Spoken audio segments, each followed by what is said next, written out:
Нормовен ефективно полегшує симптоми варикозу. Нормовен – легкість ніг, здоров'я вен.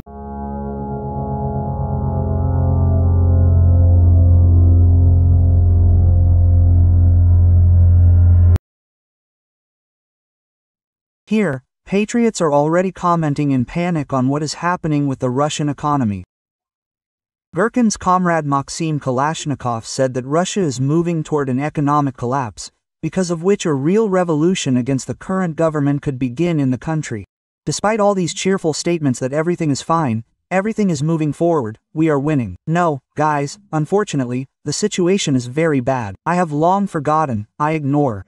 Words about unprecedented economic growth. That's it, even officially it has stopped.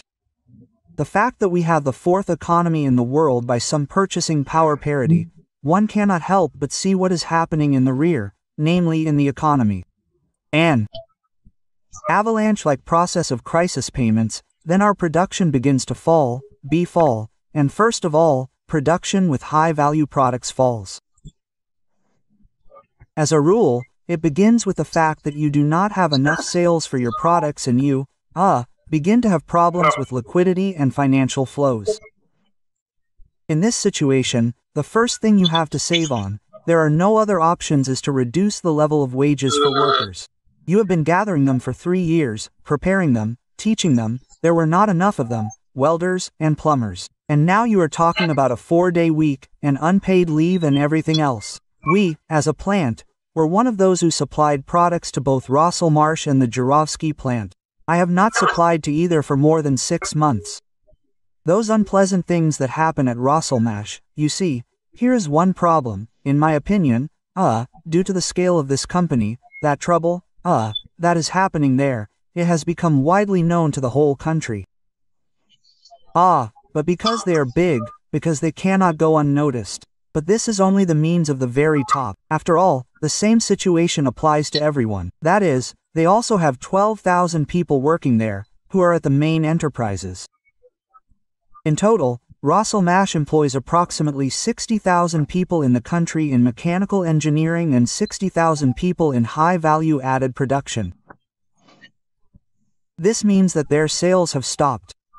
Now these bankruptcies are not declared only because people, even under the risk of criminal prosecution, understand that if they declare this case, then what they have been doing for 15 to 20 years, recreating factories in Rostov, in St. Petersburg, in Yaroslavl, in Tutayev, this is everything that people have put their health efforts into for the last 15 years, reviving these enterprises, it will all go down the drain, simply because they will lose heart and declare themselves bankrupt.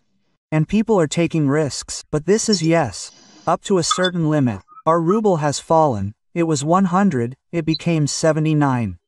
Guys, I want to ask, do you understand what this means, that everything Chinese, which had duties from 0 to 5%, has become 25% cheaper on our market today? And then the question arises, are you still surprised that all our trucks have filled all the roads, and Kamaz trucks are no longer bought from warehouses? We can state that an economic explosion is being prepared in the rear, which should literally burst out in a few months, that a crisis of non-remote control will be generated, like in the 90s, in the terrible 90s, which led to the shutdown of enterprises, throwing people out onto the streets. This is simply obvious. So it is surprising that the central government lives in some kind of cocoon and apparently does not understand this problem. To be honest, what is happening now clearly shows me a continuation of Operation Spider's Web.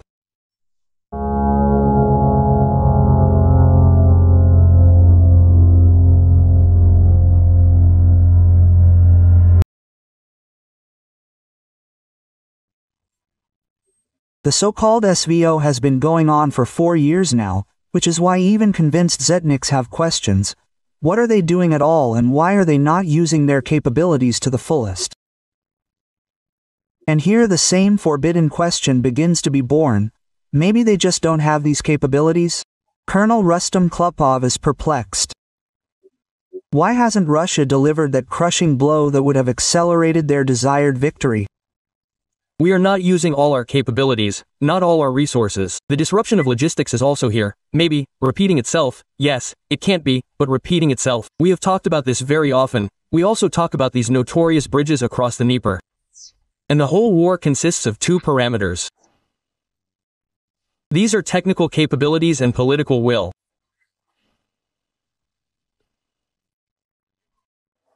The question is, we don't have the technical capabilities to destroy these bridges or, therefore, the leadership says, stop, let's wait for some reason. But if this is a technical capability, it is easily resolved. If we had set ourselves the goal of destroying the bridge on the Leman near Odessa, that's it, no one talks about it. They tried to restore it several times, but destroyed it again. Even today it is unclear whether it is in good condition or not. The same thing happened with any other bridge, like the Antonovsky Bridge. They tried to destroy it with their HIMARS. At first, nothing worked. In the end, we blew it up ourselves and made it completely unusable. And here, too, we have the strength and the ability and the means to reach every bridge. Technically, through intelligence means, anyway. Asymmetrical strikes. It would seem that we are talking about, increasing our capabilities through symmetrical strikes. Ukraine has clearly shown us, we experienced this by our own example, the asymmetrical strike on Kursk brought us a lot of trouble. And now we have liberated the territories, thank God, and we are very seriously monitoring that this does not happen there in any of the other directions. Why don't we create the same conditions in the Bryansk direction, in the Kiev direction, in the Lvov direction? Let's return to this topic again in order to stretch the front line. So, the Ukrainian side does not have enough forces and resources to close all the gaps. And it is hard for them, hard enough to stretch their forces in these directions in order to weaken their resistance in the direction of the main attack. And here some kind of discrediting of the Russian army begins. Klopov said that it is time to clarify Putin's goals, because Russia not only failed to achieve its goals, but achieved the opposite effect and only worsened its situation. After all, the so-called denazification announced by Putin gave rise to even greater hatred on the part of Ukraine, and demilitarization led to the fact that the Ukrainian army only grew stronger and received support from the most powerful armies in the world.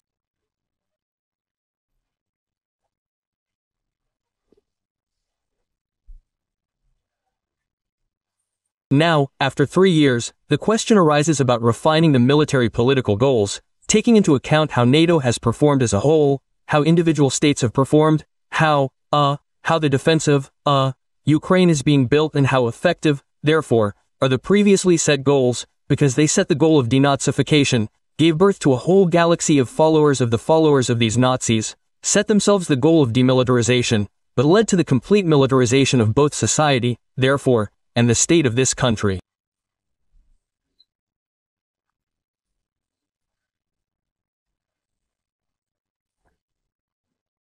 So it all came to the point that even the Kremlin mouthpieces stopped blindly believing Putin and declared to the whole country that their methods turned out to be ineffective, and their enemy is not weak, but an inventive and strong enemy who is capable of inflicting enormous damage on them.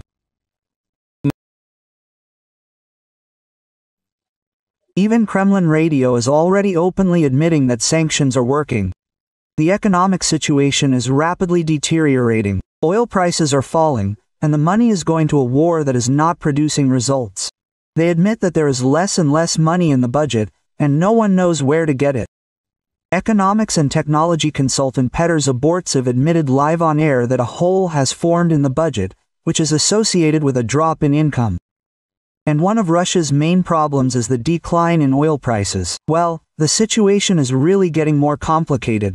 Already at the beginning of the year, it became clear that the federal budget, in the parameters that it was laid down in the law last year for this year, is not being implemented. That is, a hole has begun to grow in it, associated with a decrease in income.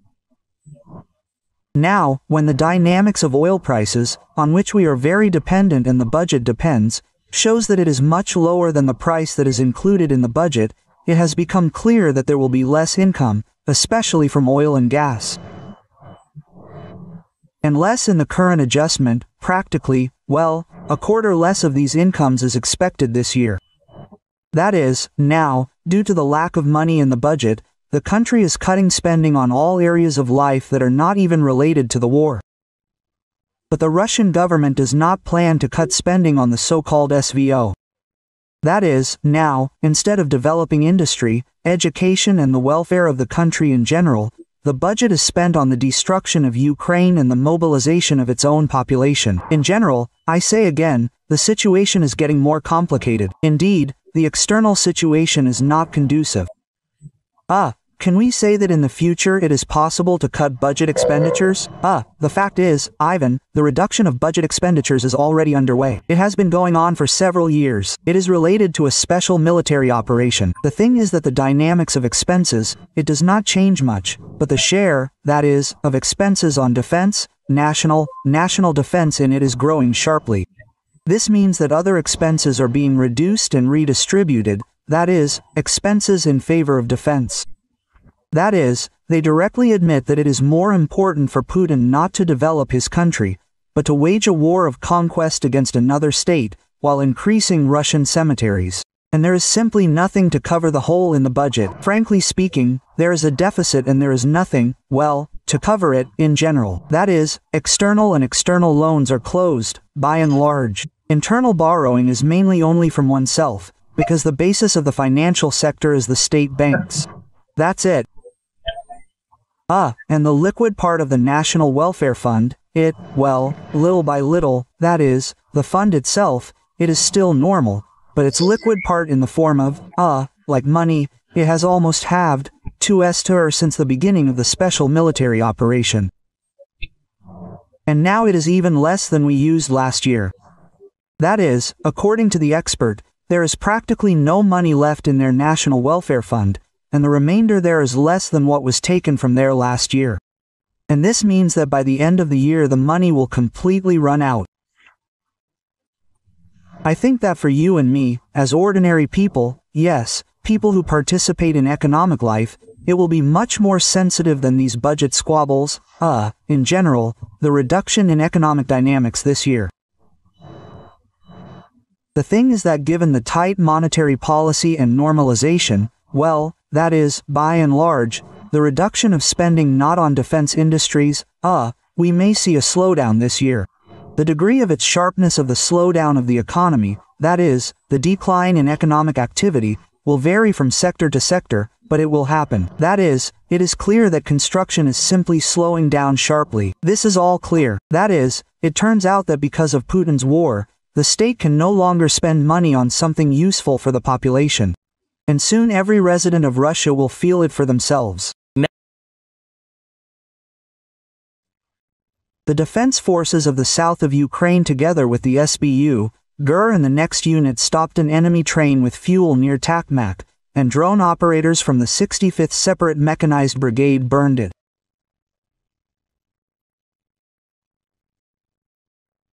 As a result of the operation, several tanks with fuel, which was intended for use by the Russian occupation army, were destroyed. Where the foot of the Russian soldier steps, there's ours. The Solovyov channel unexpectedly admitted that television is lying and shows an overly optimistic picture of what is happening at the front. After all, in reality, their advance is very slow and almost unnoticeable. According to Colonel Rustam Klupov, he said that the front is in stagnation and they have not seen serious breakthroughs for a long time. Assessing the situation on the fronts over the past week, we can conclude that the front, regardless of the fact that here is a rosy picture, is rosy in the wrong sense.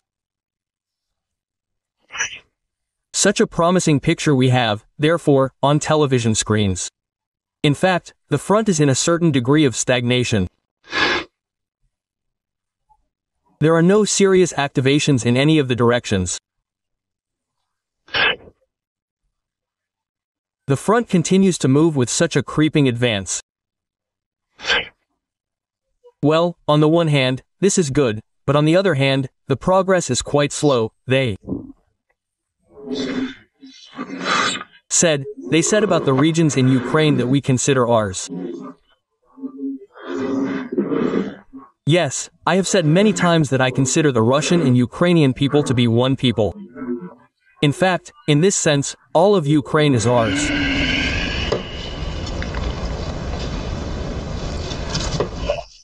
What the hell is this? Russia has been trampling on the ruins of Donbass for 4 years and at the same time is preparing for war with NATO. And now a new scare tactic has appeared on their television, namely, war with Europe by 2030. More and more Russian military experts are expressing concerns about the Kaliningrad region and are worried that a real blockade awaits the region. A major conflict with Europe awaits us ahead, so now we are only preparing for it, judging by the trends that are happening. The situation is quite alarming. But there is another monkey with a grenade, in which everything is being armed, and armed. These are the Europeans. They are really going to fight us at least there by 2030. Why are Estonia and the Baltics really mining the borders, really laying dragon's teeth? Then there is the answer to the question. Of course, there is. Because sooner or later they will blockade Kaliningrad for us. The enemy has already announced that he is preparing for war with Russia by 2028 to 30. How will they achieve this? Either by blocking the Kaliningrad region, or by violating the rights of the Russian-speaking population in the Baltics, or by violating the rights of polar bears there, or is it? Not so important. It is not so important, but the goal has been set, the task has been set. The goal has been set to prepare NATO for war with Russia. 28th, 30th year. Klopov is concerned that many are satisfied with at least such an offensive, which does not quite correspond to the status of the second military force in the world, and called on the top leadership to change their approaches for more effective conduct of military operations. Therefore, based on this, one cannot say, but it is necessary to once again raise the issue of changes at the front, a change in this position. Maybe someone is satisfied with this, that thank God, that at least we are advancing like this, without any breakthroughs. We have talked a lot about the lack of space, the unmanned nature of the work equipment, the role of artillery in modern warfare, armored forces. But nevertheless, we also have a general staff, which leads both academies and research institutes. We need to get out of this situation, this creeping offensive, new forms and methods of using troops. And, accordingly, based on this, it is necessary to return again to the issue of destroying the leadership. Here Israel showed us that they practically beheaded both Qasser and the armed forces of Iran. That is, after so many years, Russian television still does not understand how they can defeat Ukraine and how they can change the methods of waging war to achieve results. After all, the creeping offensive suits everyone, despite the colossal losses and depletion of the economy. We have such an old, well, this is not a proverb, not a parable, but an old rule. Where the foot of a Russian soldier steps, ours steps. This is just an amazing. Putin said that he is ready for negotiations with Zelensky, but there's a nuance. Well, this is dangerous. We are ready to meet. I am ready to meet with everyone, including Zelensky. If the Ukrainian state trusts someone to conduct negotiations, for God's sake, let it be Zelensky, Putin said in a conversation with journalists. For God's sake, let it be Zelensky. That is not the question. Who will sign the document? God, I'm finished. According to Putin, the main question is who will sign the documents. He again spoke about Zelensky allegedly being illegitimate. Moreover, Putin threatened to worsen the situation for Ukraine. If Kyiv refuses to negotiate with Moscow, they will not negotiate, the situation may change for the worse for them. There is no need to drag it out, we need to sit down and negotiate, the head of the Kremlin said. If we continue to fight further, and many watch, some in quotes, on TG say that we can fight forever, this is nonsense. And we have very strong large losses. Putin also assured that Russia is allegedly trying to end the hostilities in Ukraine.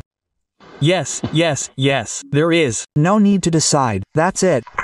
Because otherwise, look, I say it again, the scales begin to strategically tip in favor of our enemy. And the strike was not on residential areas, but on defense industry facilities, on factories that produce military equipment. This is what we are doing. And here we are making no secret. One of the goals of the special military operation is the demilitarization of Ukraine. The first basic truth. Russia will not be able to leave the war voluntarily, does not want to and will not, because war is a way of existence for this type of state. That is, they threw away all the chaff, implemented the concept of control over the internal people, over its own citizens, yes, through war. And, accordingly, this is the only form of existence of Putin's state. Yes, there are no other forms of this state, there will not be. And, accordingly, it will not be able to leave voluntarily, I emphasize, regardless of the negotiation processes. Don't you see that our guys are giving their lives? They are not just speaking out, they are not just talking, but with their lives they are defending the rights of not only the African continent, but all people on our planet.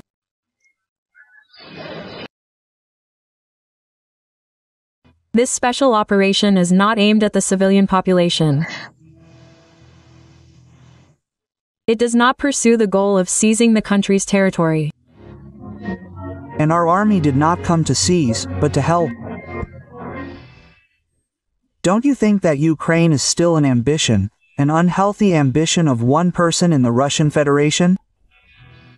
Regarding the regions that we consider ours, I consider the Russian and Ukrainian people to be one people. All of Ukraine is ours. Wherever the foot of a Russian soldier steps, that is ours. We do not have the goal of taking money, but I do not rule it out. The Russian and Ukrainian people are one people. In fact, in this sense, all of Ukraine is ours. If he used to say that they are a brotherly people, now lately he has been saying all the time that they are one people. What can I say? Putin's goal from the very beginning was all of Ukraine. That is why on February 24, 2022, he went in columns to Kyiv, Kharkiv and other cities clockwise all the way to Odessa. And if he did not reach Odessa, it is only because he was stopped near Nikolaev. They are not there. Why? Because they got it. That's all. And if he lost Kherson, it was only because he was driven out of there by Ukrainian troops, just as he was driven out of Kyiv, Chernigov, Sumy and Kharkiv. And where are they now? Kiev region. Perhaps the difference between then and now is that Putin used to be forced to disguise his intentions under some euphemisms, because he was rebuffed, including by Biden, no matter how insufficient the American aid provided to Ukraine was, and now he has become so bold that he does not consider it necessary to hide his intentions.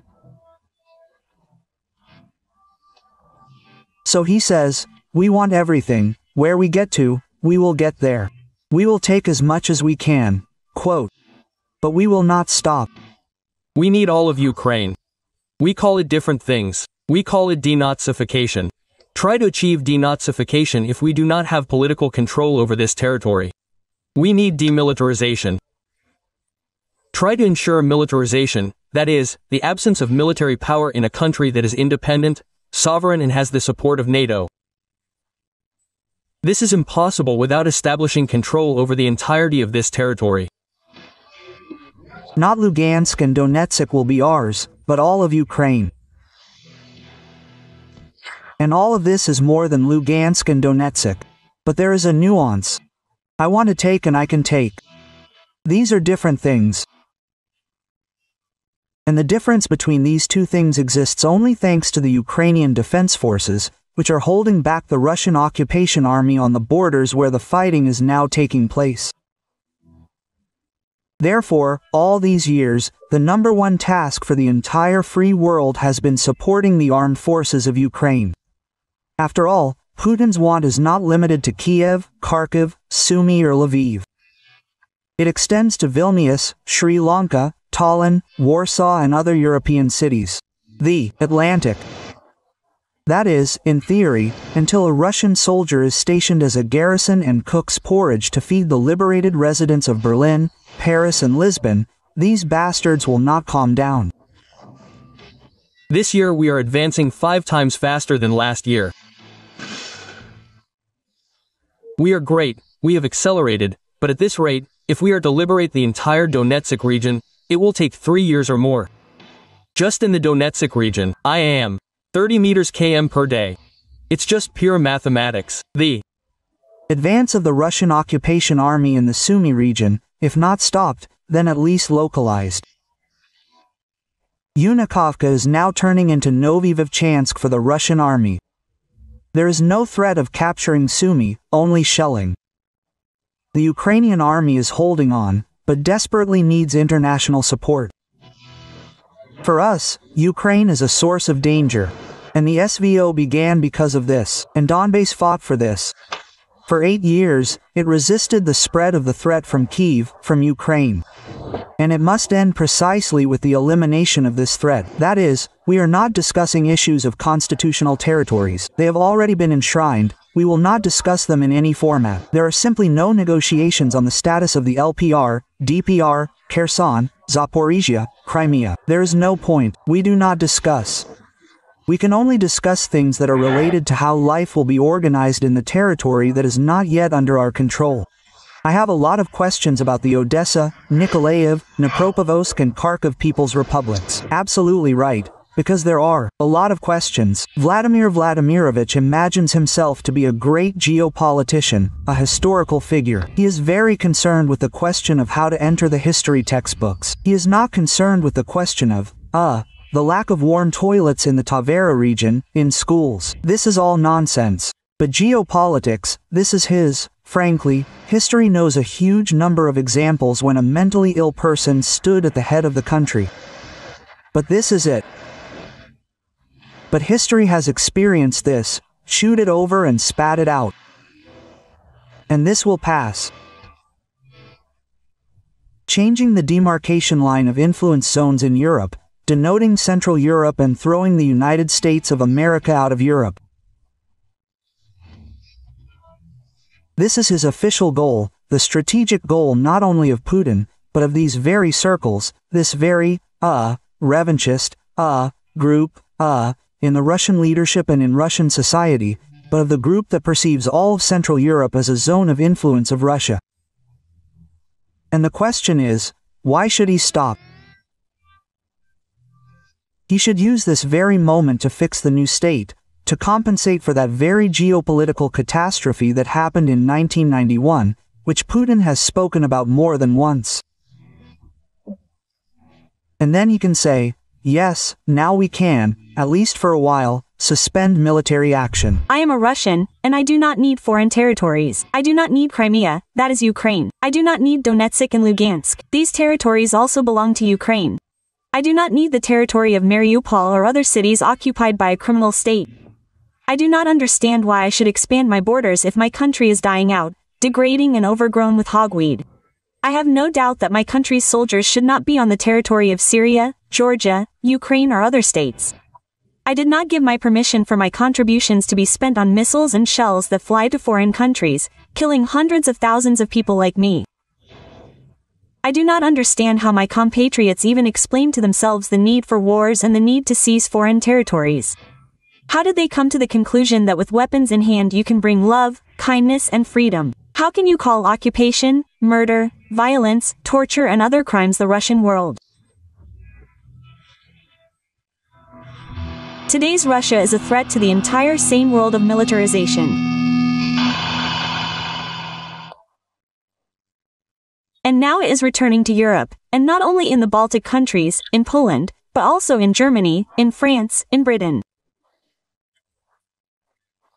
We must be prepared for the fact that these very serious opponents will gradually recreate their large armed forces, and turn economic difficulties into a system of step-by-step mobilization economy.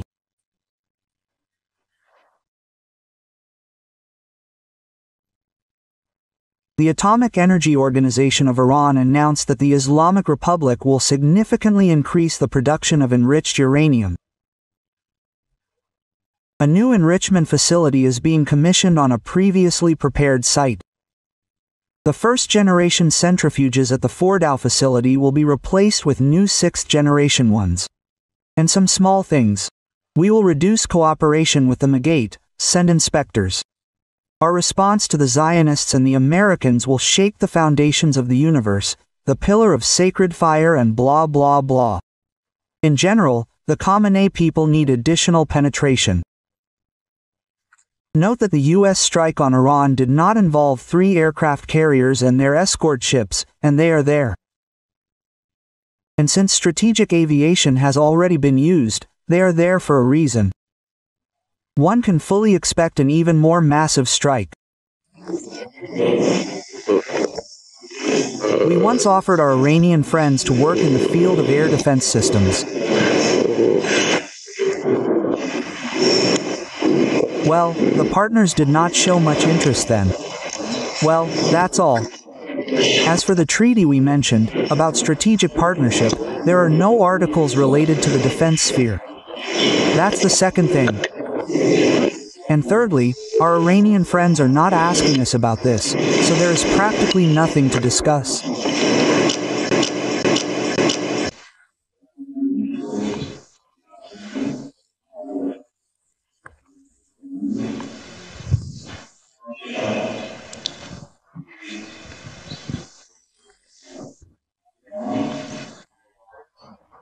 There's another indirect sign that the Israeli Air Force has seized and firmly held air superiority. This is information about the losses of Israeli aircraft. Well, there is no information that would say that the Iranian side is going to show captured pilots and downed fragments, but so far what was passed off as a downed modern American F-35 fighter, but to put it mildly, there was no word for it at all. Well, that's not even the point, you understand? During any combat operations, there are losses. Even when they are within 4 to 5%, they are considered acceptable. There, 10 to 15, that's already sensitive. Well, here, well, even if you show this captured pilot, the downed plane, well, what does that mean? This means that air supremacy remains with the Israeli Air Force. Judging by the initial reports, the results are quite satisfactory, or rather, approximately what was planned. Of course, we are talking about an event of colossal importance for the Middle East region and for world politics in general, for the situation in the Middle East. The Americans intervened in the war. This changes the situation both from a military and strategic point of view, because after the military, of course, the Americans are able to add more to Israel's capabilities. They have already done this. Accordingly, certain military problems can be resolved more radically and more quickly. But besides everything else, by intervening in the war, the Americans took upon themselves, perhaps to a significant extent, I will not say responsibility, but, let's say, responsibility for some kind of political settlement, hypothetical. That is, if Iran does agree to some kind of settlement, then, in fact, it will be with the Americans, who, if earlier they were, well, let's call it that, involved in a voluntary mode, now they are direct participants. Well, and, in addition, a variety of scenarios are possible. Iranian strikes on the Americans. I was literally not aware of the last minutes. It seems like there was a strike on us. By the way, I managed to hear that you discussed the shelling of certain objects by the Iranians, in particular the statement on the Nastazione Institute for Biological Research. In fact, there is such an institute and it is a secret facility. It is related to the Ministry of Defense, but I can say firsthand that I do not know what else was the target, but tens of meters from my house, literally several dozen in the middle of a residential area, a submunition exploded. In fact, I am now considering the damage from what happened. Submunitions are part of a multiple warhead of a missile that spreads out to hit a wide area. So, imagine, it was used against a city, from which the nearest military facility, I mean not from the city, from the place where the submunition landed, is very far. And on the other hand, a submunition, and they're spread over a city as a cluster munition. This is a sign of a direct war crime, when you shell a populated area. The principle, to cover a large area. There is no talk of any accuracy. And there is no talk of certain objects being there. The desire to hit as many people as possible. Fortunately, in our place this did not happen. Property damage is material. Well, a clear example of Iran's actions, no matter where they were aiming. In other cases, there are obvious cases of deliberate shelling of cities and the principle of whoever God sends. We have seen that over the last few days the American military has been moving troops closer to this region. Yes, there are ships and planes and so on. Tell me, do you think the Iranian authorities had any room to maneuver to, I don't know, somehow strengthen this facility in Fordow even more or do something to secure their, so to speak, peaceful nuclear program? No, of course, they didn't have the slightest opportunity. The only opportunity was to remove something from certain facilities if they assumed that they would be subject to strikes. Perhaps this was done, but in any case, it was a minor matter. To dismantle serious property. It's hard for me to say how it works technically, but in any case, it should take a lot of time from the point of view of air defense. Naturally, Iran had nothing to do here at all. By the way, in recent days I was especially amused by the statements of some Russian commentators that the Americans are afraid or will be afraid to strike this facility because of the alleged presence of Russian-made air defense systems somewhere there. Naturally, this was funny and could not have been an obstacle. However, the Russian-made systems were destroyed earlier by the Israeli army. In any case, the Iranians had nothing to do. The only thing that could have stopped this was if the Iranian government had accepted the demands of the United States. We understand this today, but they were not going to accept them. Either they did not believe that the Americans would dare, earlier, they did not believe that Israel would dare, or they believe that no matter what, we will not give up enriching uranium and are ready for an escalation. They have already received an escalation. And how can Russian people who have disgraced the great aviation industry calmly walk the earth?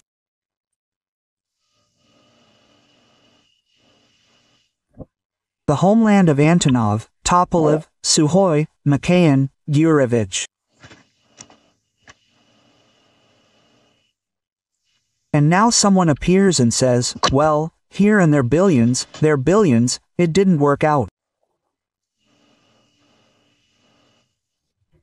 Degrees should be annulled. You are not aircraft engineers, you are not designers, you are a disgrace to the people, you have disgraced the country.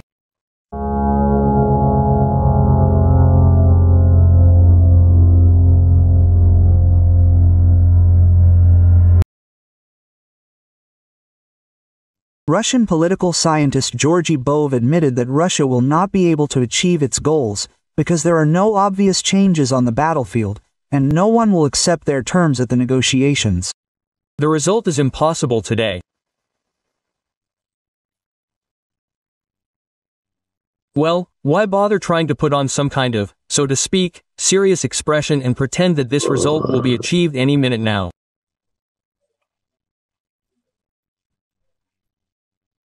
It is impossible, because the negotiating positions of the parties are irreconcilable, they are incompatible, and there are no prospects for, finding some kind of compromise there.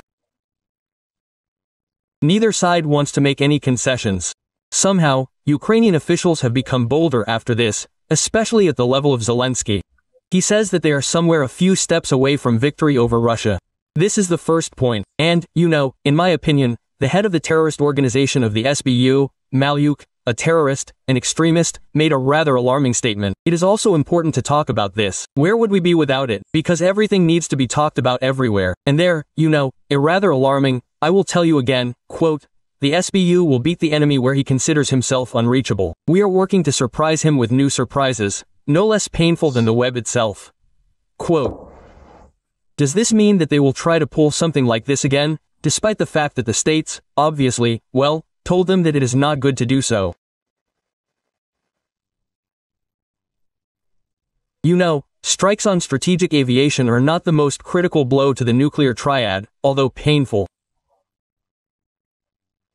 But another thing is that yes, you are right, the doctrine says that this deserves a response. And the problem is that modern warfare has revealed one unpleasant circumstance.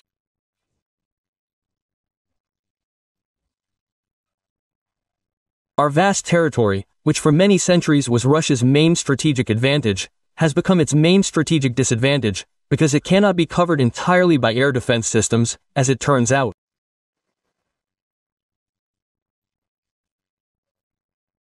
Moreover, these air defense systems, which means air defense systems, a means of defense, are much more expensive than a means of attack. Drones, which cost several $100s each. And with sufficiently massive Western assistance, they can be slapped together and sent in hundreds every day, to various objects, infrastructure, peaceful, civilian, military, all sorts. And this problem, it has not been solved, as we see, well, it has not been solved in any way. The strikes that began, just for a minute, only in 2023, the first drone flew to the Kremlin, and since then these strikes have only escalated. This problem has not been solved yet. Moreover, I am sure that it will not be solved by creating any buffer zone, because this buffer zone will have to be created up to Poland, up to the border of Poland with Hungary and so on.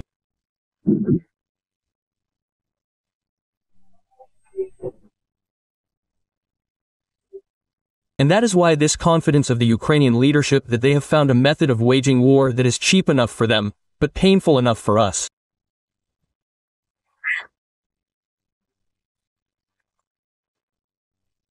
Well, civil aviation suffers huge losses. Here are a few more months of such an increase in such strikes, and our civil air traffic in European territory will be paralyzed. This is economic damage. The damage is enormous. Enormous. And if we continue to strike the oil refineries, accordingly, the same effect. All this, is a big economic cost, big economic losses. And a military means against these drones has not yet been found. Ideally, of course, so to speak, well, Israel could cover its small country with this very Iron Dome, which even lets through strikes, and there the saturation is much greater. Accordingly, covering the entire territory of Russia with some kind of laser weapon is a task for a fairly distant future and very expensive.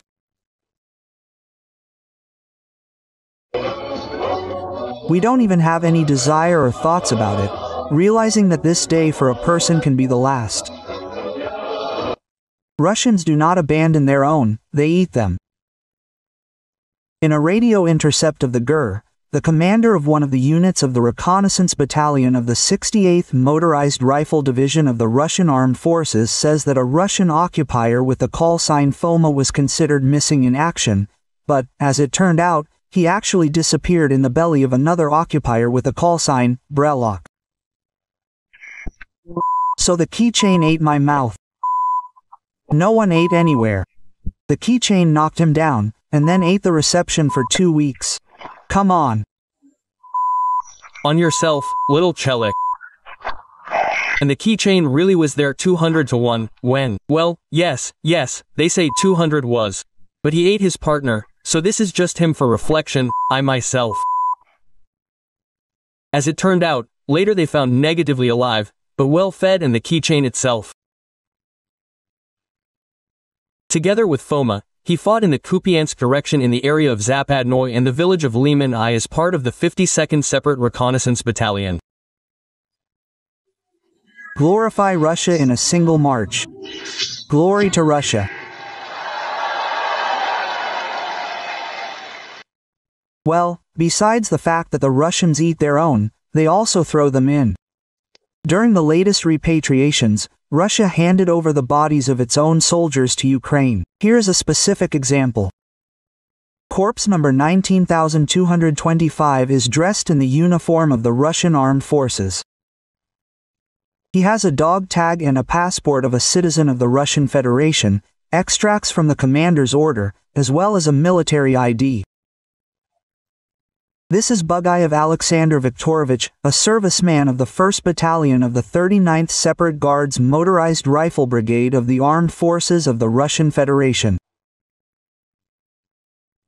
His relatives began searching for him at the end of March after he disappeared in the area of Novomykhailovka in the Donetsk region.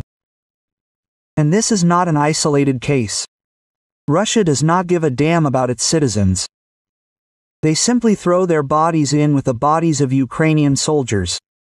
Russia is what it is. And we are not ashamed to show ourselves as we are. In the Belgorod region, a soldier killed a conscript and fled with a weapon. Channel Astro reported that the culprit is a 34-year-old resident of Karelia Yenis Boyev. He fled from his position near the village of Dunayka. In the morning, they reported that the deserter had already returned and surrendered to the military police. He was hiding in the forest nearby, and the machine gun he used to shoot, killed a conscript, was found on the territory of the unit. In Chita, there is a shortage of drivers to remove garbage. 5 former drivers quit and went to war. New candidates cannot stand the difficult working conditions and quit after training. Due to the shortage of workers, the remaining drivers are forced to often work overtime. Garbage trucks leave even at night. The military court sentenced the volunteer of the Army of Beauty's movement Nadezhda Rossi to 22 years in prison. She was found guilty of treason, financing terrorism and calling for action against Russia's security. Volunteers of the movement collected humanitarian aid, evacuated civilians and animals from the combat zone. Special Governor of the Leningrad region Igor Petrov was found dead with a gunshot wound. The 66-year-old official represented the governor in the Legislative Assembly of the region. Igor Petrov's body was found in a country house in the Sevoloshki district. According to the preliminary version, he accidentally shot himself while cleaning his weapon. Residents of Kazan were advised to take cash to the party. The deputy head of the city's executive committee said that there could be problems with communications. In the last week, entire regions have been suffering due to the internet shutdown. This is being done due to the threat of drone attacks. Deputy Speaker of the State Duma Vladislav Davinkov revealed the secret of Elon Musk. It turns out that the billionaire has applied for political asylum in Russia. This statement is currently under consideration by the Ministry of Foreign Affairs. Davinkov shared this crazy news at the St. Petersburg Economic Forum. Considering the format of the event, which is more like a clown show, Davinkov's words should be treated with a fair amount of skepticism. MIT has already responded that Davinkov does not work for them. We are waiting for Elon Musk's comment. A war criminal wanted by the International Criminal Court says that the destroyed residential areas are a military facility. If your journalist saw how our entire residential areas were destroyed by our missiles, they would hardly be able to tell you anything about it. They would not have survived. Psychiatrists have enough work here for 100 to 150 years. If they saw anything, they saw it from the side. And the strike was not on residential areas, but on military-industrial complex facilities. War is peace, freedom is slavery, and a destroyed 9-story building is a military-industrial complex. One of the goals of the special military operation is the demilitarization of Ukraine, that is, depriving it of the ability to have armed forces that threaten us. That is why Ukraine already has F-16 HIMARS, Petrovs, Bradleys, Leopards, Storm Shadow missiles, 3-7 howitzers and a bunch of other weapons. An updated looter mobile to take washing machines off the battlefield. That's the kind of device. They took the doors. Installed anti-drone protection.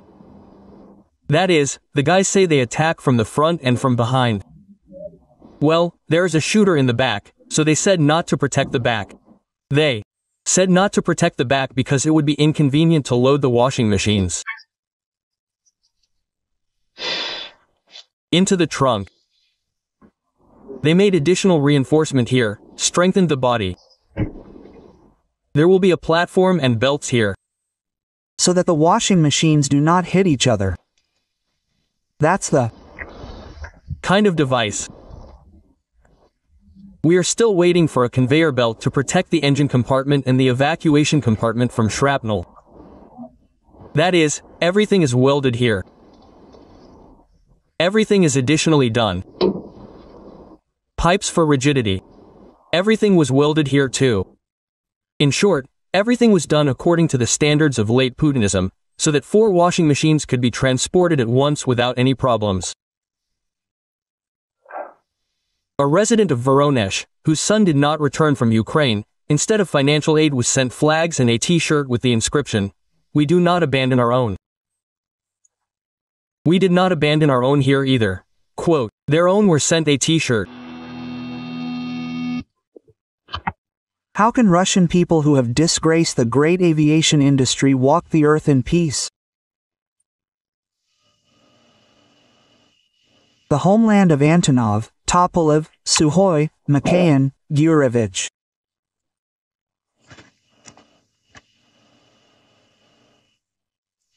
And now someone appears and says, well, billions here and there, billions there. They failed to annul the diplomas. You are not aircraft engineers, you are not designers, you are the shame of the people. You have disgraced the country.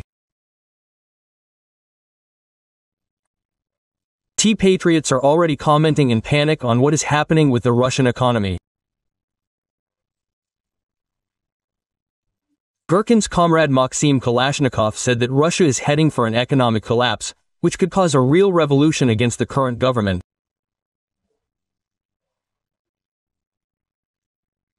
He admitted that Putin's assurance that the economy is growing and sanctions have benefited Russia is a blatant lie. And in reality, their economy is starting to collapse. Despite all these cheerful statements that everything is fine, everything is moving forward, we are winning. No, guys, unfortunately, the situation is very bad. I have long forgotten, ignoring the words about unprecedented economic growth. That's it, even officially it has stopped. That we have the 4th economy in the world in terms of purchasing power parity, one cannot help but see what is happening in the rear, namely in the economy. He also interviewed Vladimir Baglayev, director of the Cherepovets foundry and mechanical plant, who said that production could soon stop completely, followed by a wave of bankruptcies at enterprises. According to him, there is a serious crisis in Russian mechanical engineering, which is why free vacations are being introduced, the work week is being shortened, and teams are breaking up. A new process is beginning with credit payments, then our production begins to fall, the GBP falls, and first of all, production with high added value falls. As a rule, it starts with the fact that you do not have enough sales for your products and you start having problems with liquidity and cash flows. In this situation, the first thing you have to save on, there are no other options. This is a reduction in the level of wages for workers. You have been gathering them, preparing them, teaching them for 3 years. There were not enough turners, welders, plowmen. And now you are talking about a 4-day week, unpaid leave and everything else. For example, the largest plant, Razzomash, where tens of thousands of people work, was also on the verge of bankruptcy. Russia had all the resources to develop the country, many sources of income and successful enterprises. But instead of growth, they chose to ruin their country through a war of conquest against Ukraine, killing hundreds of thousands of Russians and destroying their own economy. And all this for the sake of the ruins of Ukrainian cities, which no one is going to restore. We, as a plant, were one of those who supplied products to both Razzomash and the Jurovsky plant. I have not supplied to either for more than 6 months. Those unpleasant things that happen at Razzomash. You see, here is one problem, in my opinion, due to the scale of this company, the trouble, that is happening there. It has become widely known to the whole country, but because they are big, because they cannot go unnoticed, but these are only funds from the very top. After all, everyone has the same situation. That is, they also have 12,000 people working there, who work at the main enterprises at Razzomash. In total in the country about 60,000 people in mechanical engineering and in production with high added value 60,000 people. So, their sales have stopped. Now these bankruptcies are not declared only because people, even under the risk of criminal prosecution, understand that if they declare this case, then what they have been doing for 15 to 20 years, recreating factories in Rostov, in St. Petersburg, in Yaroslavl, in Tutayev, this is everything that people have put their health efforts there for the last 15 years, reviving these enterprises, it will all go down the drain, simply because they will lose their youth and declare themselves bankrupt. And people are taking risks, but this is yes, up to a certain limit. Our ruble has gone down, it was 100, it became 79. Guys, I want to ask, do you understand what this means? That all the Chinese, which had duties from 0 to 5%, today became 25% cheaper on our market? And then the question arises, are you still surprised that all our trucks have filled all the roads, and KAMAZ trucks are no longer bought in warehouses? We can state that an economic explosion is being prepared in the rear, which should literally burst out in a few months, that a crisis of non-payments will be generated, like in the 90s, the terrible 90s, which led to the shutdown of enterprises, throwing people out onto the streets. This is simply obvious. So it is surprising that the central government lives in some kind of cocoon and does not understand, apparently, this problem. To be honest, what is happening now clearly depicts for me a continuation of Operation Spiderweb in our economic rear. We have already won with this SVO. Pensions are increased a little, and prices are immediately raised significantly. It is very difficult to live, very. In January to April 2025, sugar production in Russia fell by 32% year-on-year, sunflower oil by 15.5%. At the same time, overall food production began to decline for the first time since 2021. It is important that during this time, domestic entrepreneurs have learned to work under sanctions, adapted to them, thought out and launched alternative mechanisms for cooperation with foreign partners, with those who want to work with us. In addition, sanctions have become a kind of even additional catalyst for positive structural changes in our economy. Expensive loans, higher taxes, falling harvests and the lack of imported seeds have led to a sharp decline. Production of 3 basic food products in Russia. In April alone, according to Rosstat, Russian factories produced 35,000 tons less sugar than a year earlier. That's minus 36%. Vegetable oil was 108,000 tons less, down almost 16%. Sunflower oil production is declining because it is causing losses. It has become more profitable to sell the sunflower harvest for export in unprocessed form, since retail prices for oil do not cover the costs of producers, and retailers do not risk raising them due to pressure from the authorities. At the same time, at least 2 sunflower oil factories in Russia have already stopped production due to financial problems since the beginning of the year. Well, I'll kick their asses. Also, flour production has become unprofitable due to the high key rate. In February, the Union of Flour and Cereal Enterprises warned the Ministry of Agriculture about the threat of mass bankruptcies due to the growth of loan rates to 25% per annum and higher. 2 months later, in April, the Geinholding Group of companies, one of the largest flour and bread producers in the country, was on the verge of bankruptcy. Putin has acknowledged the potato shortage that has formed in Russia. Much more needs to be done. You probably know all this. Potatoes, vegetables, some sugar beets. We don't have enough of this. We need to ensure the stability of these processing industries, among other things. Russia is gripped by a potato crisis. According to the Federal Statistics Service, the price that Russians pay for it has jumped to a record high, increasing by almost 50% this year alone. Thus, potatoes have recorded the largest price increase among all monitored food products.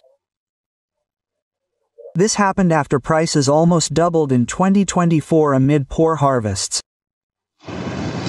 Of course, you can buy potatoes in Belarus.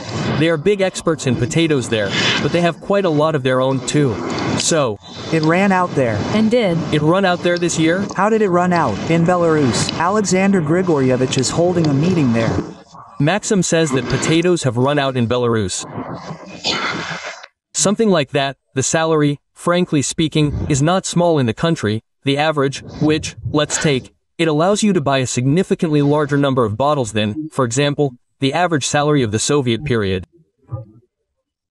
What can you say here? The funnier the state, the higher the arrogance of individual crazy people.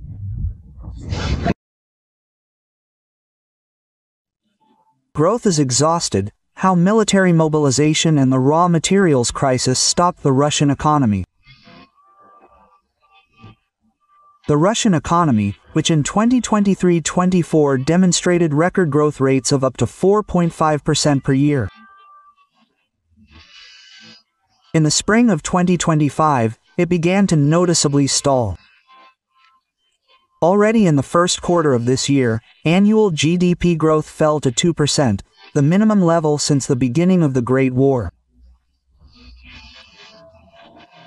Experts note that the peak of overheating was passed at the end of 2024, and the current slowdown was the result of the exhaustion of the potential for extensive growth due to the mobilization of the economy for military needs. Let's cancel the damn pensions. Propagandist Sergei Mordin figured out how to solve demographic problems in Russia. So you gave birth to yourself, raised children, then you will have something not to eat in old age.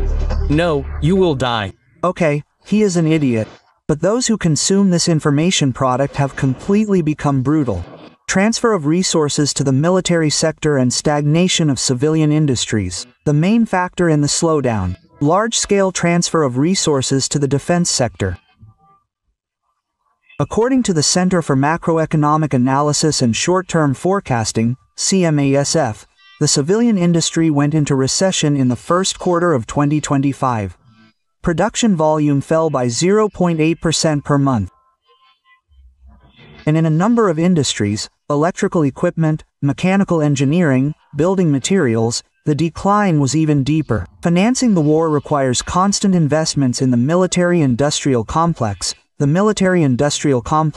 which leads to a shortage of investment and personnel in civilian sectors. The high key rate of the central bank of 20% additionally restrains economic activity and makes it difficult to access loans.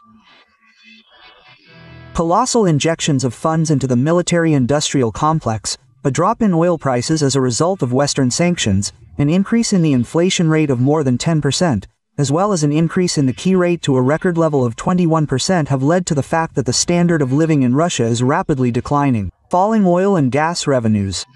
The second reason for stagnation is the decline in oil and gas revenues. If in 2022, energy exports brought in record revenues, then in 2020 the situation changed radically. Ural's oil prices fell to $53. Now, due to the war in the Middle East, they have risen again to 68.5%. Dollars per barrel, and gas exports to Europe have practically disappeared. The Russian Ministry of Finance has already revised its budget plans, reducing expectations for oil and gas revenues by 2.6 trillion rubles and increasing the budget deficit forecast to 4 trillion rubles to compensate for Gazprom's losses. The authorities are discussing a sharp increase in gas tariffs for industry by 10% twice a year, which will lead to higher energy prices for businesses and the population. People's incomes are working on their income. Well, yes, prices are rising, but salaries are not very good. Understandable. But the most important question, in fact, our country is boundless. Recently, even Trump himself, characterizing his conversation with Vladimirovich Putin, said that Russia is so limitless in its capabilities that he did not continue. We lack everything, as the financial bloc says. Social price for patching budget holes. The government increases the tax burden. Income tax growth to 25%. Progressive scale of personal income tax for high incomes, and also reduces real social spending. Inflation, although it slowed down to 7% in March, remains high, reducing real incomes of the population. At the same time, delinquency on loans is growing. In the first quarter of 2025, the volume of problem housing loans in Sberbank increased by 90%, reaching 285 billion rubles. You know, I read, it seems to me, the right idea about inflation. It was written there that if you do not buy, then the prices are normal. And everything is clear, right? Exhaustion of the growth model.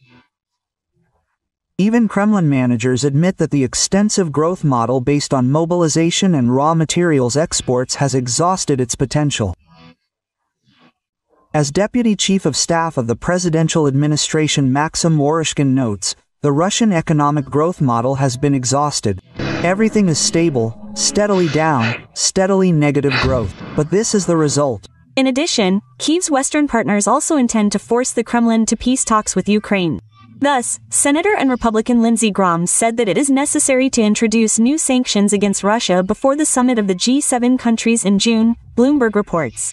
Graham reminded that the bill already has 82 co-authors, and he is coordinating work on the document with the White House. The bill, let me remind you, provides for the introduction of a 500% tax on imports from countries that buy, in particular, Russian oil products and uranium. What will happen next? The Russian economy is already close to the line. Reserves are running out. The growth model is not working, and the war is accelerating degradation. Higher tariffs, stagnation, inflation and rising poverty are the direct consequences of the course of recent years. If the situation does not change, then in the near future Russia may again face the need for mass imports of food and essential goods, like in the 90s, when Bush's famous legs appeared on the shelves. Help. The Russian economy works on the principle, Pa, will you drink less? No, children, you will push less.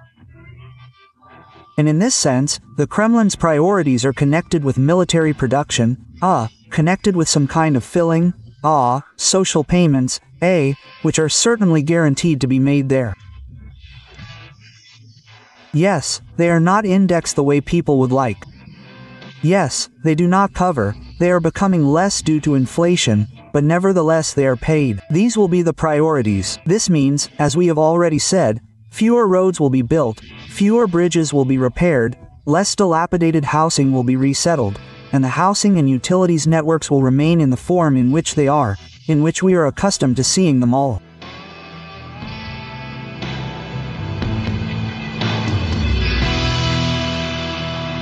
What is needed in crazy quantities?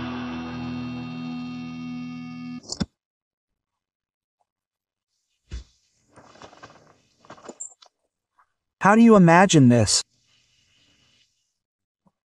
Well, really, how do you imagine this? Is this collective irresponsibility? Is this mutual responsibility? I really don't. I don't understand. How is this possible? The country is at war. We need light aircraft, and in large quantities. Aviation, which now needs to be equipped with modern weapons and solve the problem of intercepting all that unmanned crap with which they are trying to attack our regions.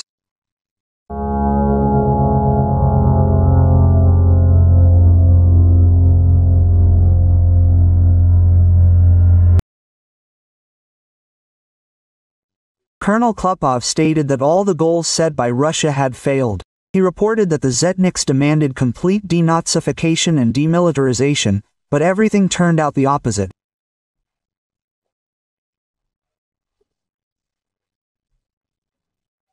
Now, after 3 years, the question arises about refining the military political goals, taking into account how NATO has performed as a whole, how individual states have performed, how Ukraine's defense is being built and how effective, therefore, the previously set goals are, because they set the goal of denazification, gave birth to a whole galaxy of followers of these Nazis, set themselves the goal of demilitarization, but led to complete militarization of both society, therefore, and the state of this country.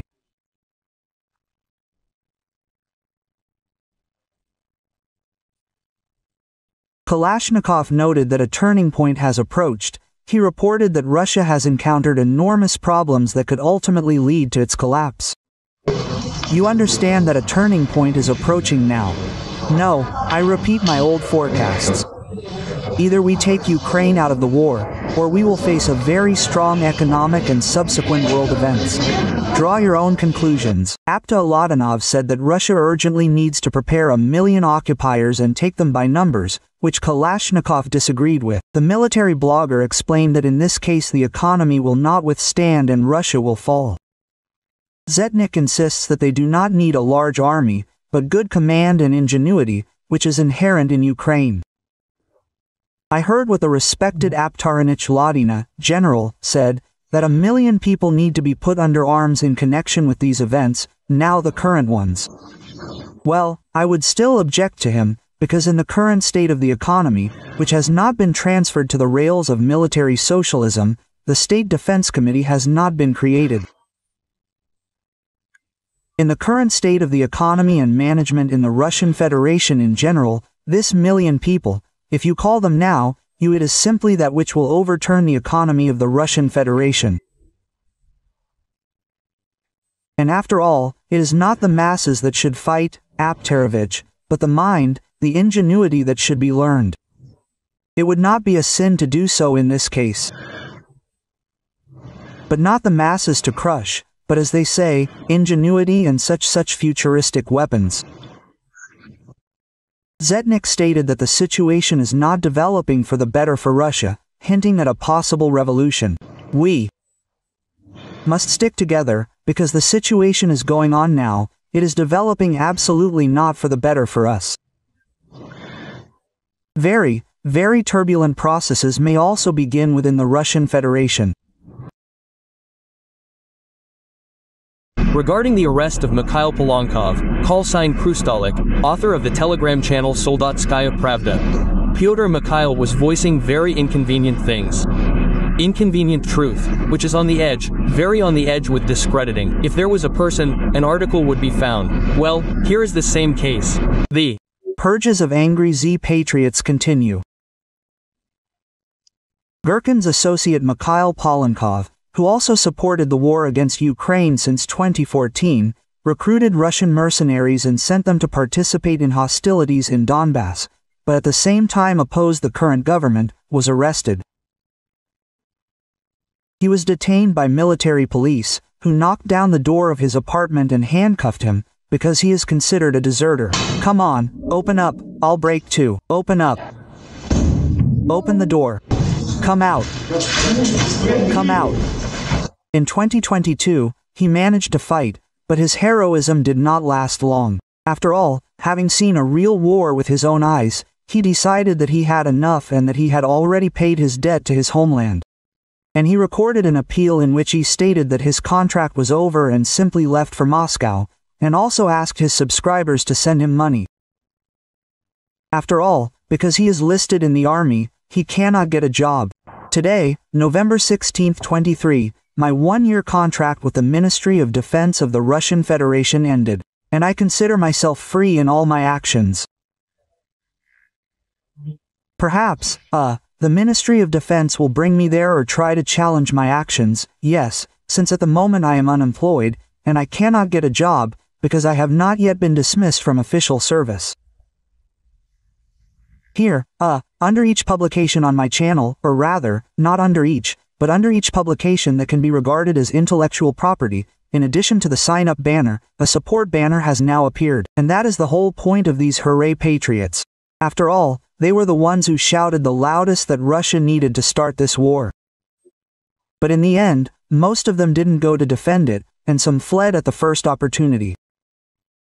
But it's impossible to just leave the armed forces, because the contracts are valid indefinitely until the end of the so-called SVO, which is why he was accused of unauthorized abandonment of the unit. And now 2 scenarios await him, either a term of 5 to 10 years, or a bloody assault. But that's not all. He is also accused of fraud, because he created a project where he allegedly searched for missing soldiers, collecting money from Russians. But he did not provide any reports on his actions. He also published videos discrediting the army, which were used by Ukrainian media. But it's obvious to everyone that collecting money is not the main problem, because many Z bloggers loyal to the authorities are doing this. It's all about his posts, where he talked about Russia's war crimes and directly criticized Putin.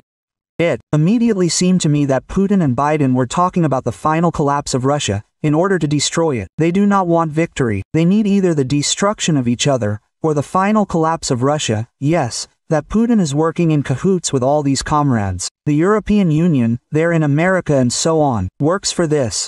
Putin is an accomplice in the murder of our country. They are constantly looking for foreign agents. Everyone is a foreign agent for them, except Putin, and you can already feel the anxiety of those same ultra-patriots. Many were afraid to speak out, but his closest associates have already made a statement. In principle, it is believed that he left the unit without permission. He is 53 years old. He is sick. He is with Kamasov. He fought in general, not having the right to fight due to health reasons. He earned a medal for bravery. And now his homeland has awarded him this way. Big changes will come. The campaign in Ukraine will end, but it will end, well, let's say, very ambiguously, and very untriumphantly. And so that there is no talk about this, there will be preventive, intimidating arrests among, as they call it, the sane public, and we call them Russian angry patriots there.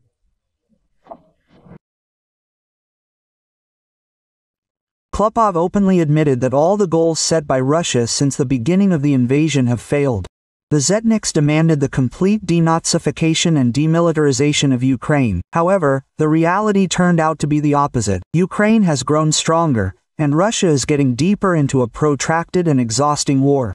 Military blogger Kalashnikov stated that Russia is facing enormous internal and external difficulties that could lead to the collapse of the entire system. Against this background, Aptia Ladanov proposed a radical solution to urgently mobilize 1 million people. However, Kalashnikov opposed this idea, arguing that Russia's economy simply cannot withstand such tension. He noted that the country does not need a huge army, but rather a high-quality and intelligent command, which Ukraine has. He also added that the situation is getting worse for Russia, and if everything continues in the same spirit, the country may face not just a military defeat, but an internal social explosion.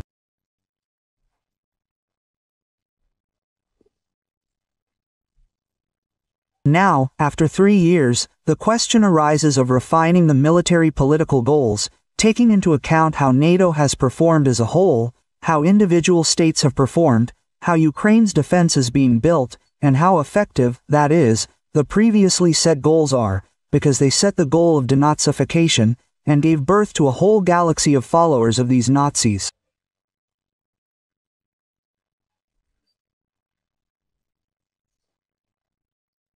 They set the goal of demilitarization, but led to the complete militarization of both society, that is, the state of this country.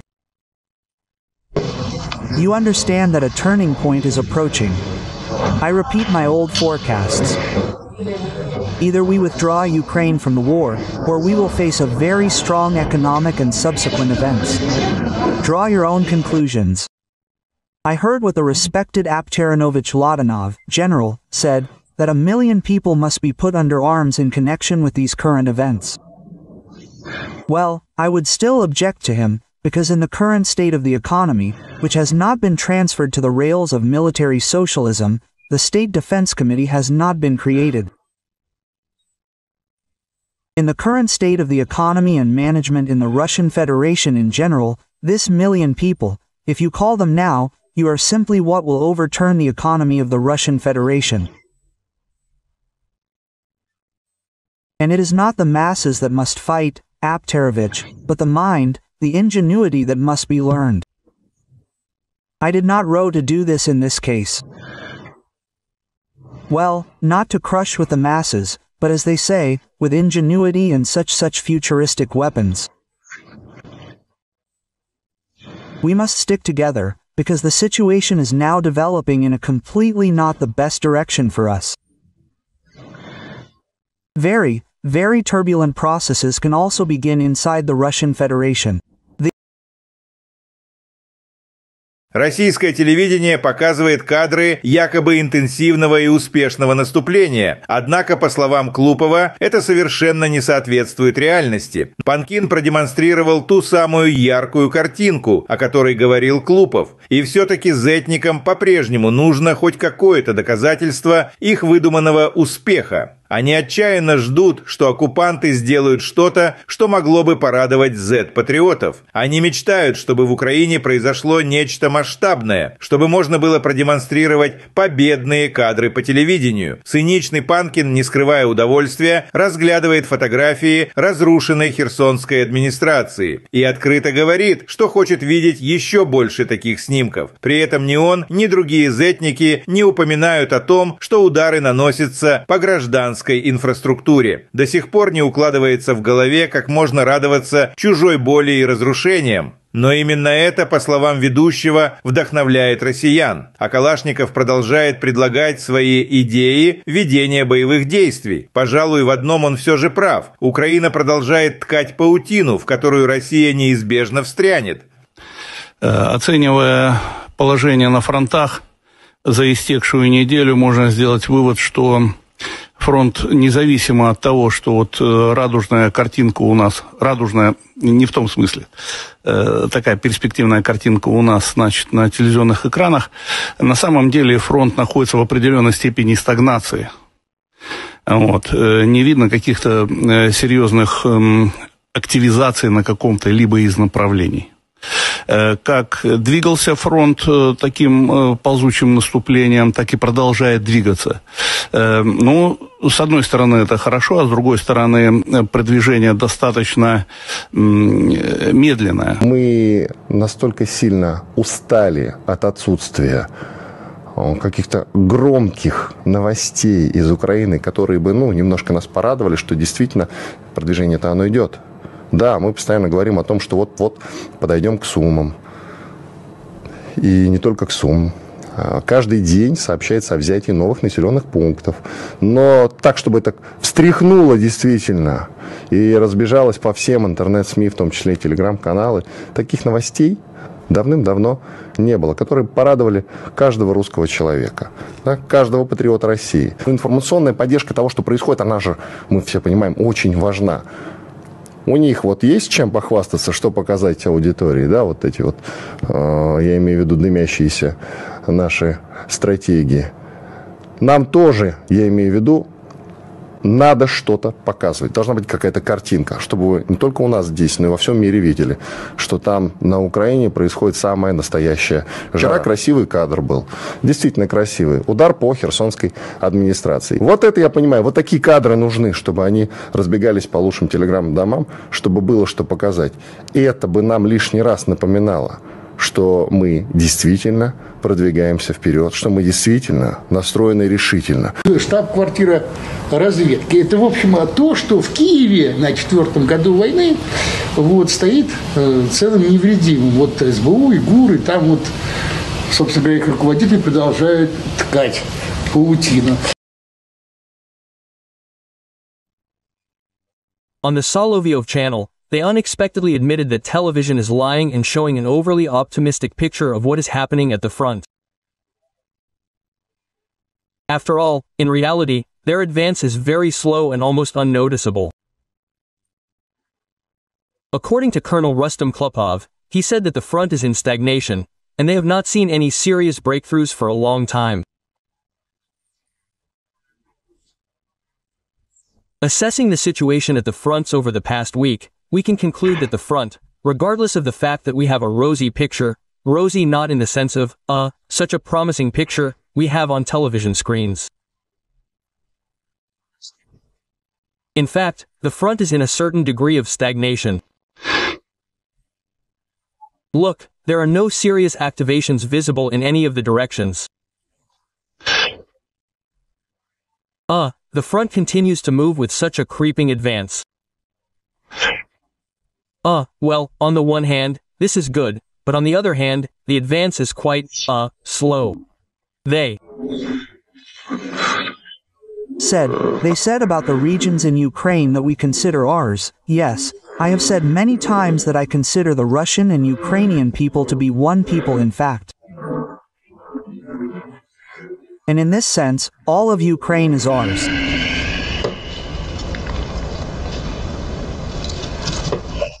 What the hell is this brave Arzesh? Russia has been trampling on the ruins of Donbass for 4 years and at the same time is preparing for war with NATO. And now a new scare tactic has appeared on their television, namely, war with Europe by 2030. More and more Russian military experts are expressing concerns about the Kaliningrad region and are worried that a real blockade awaits the region.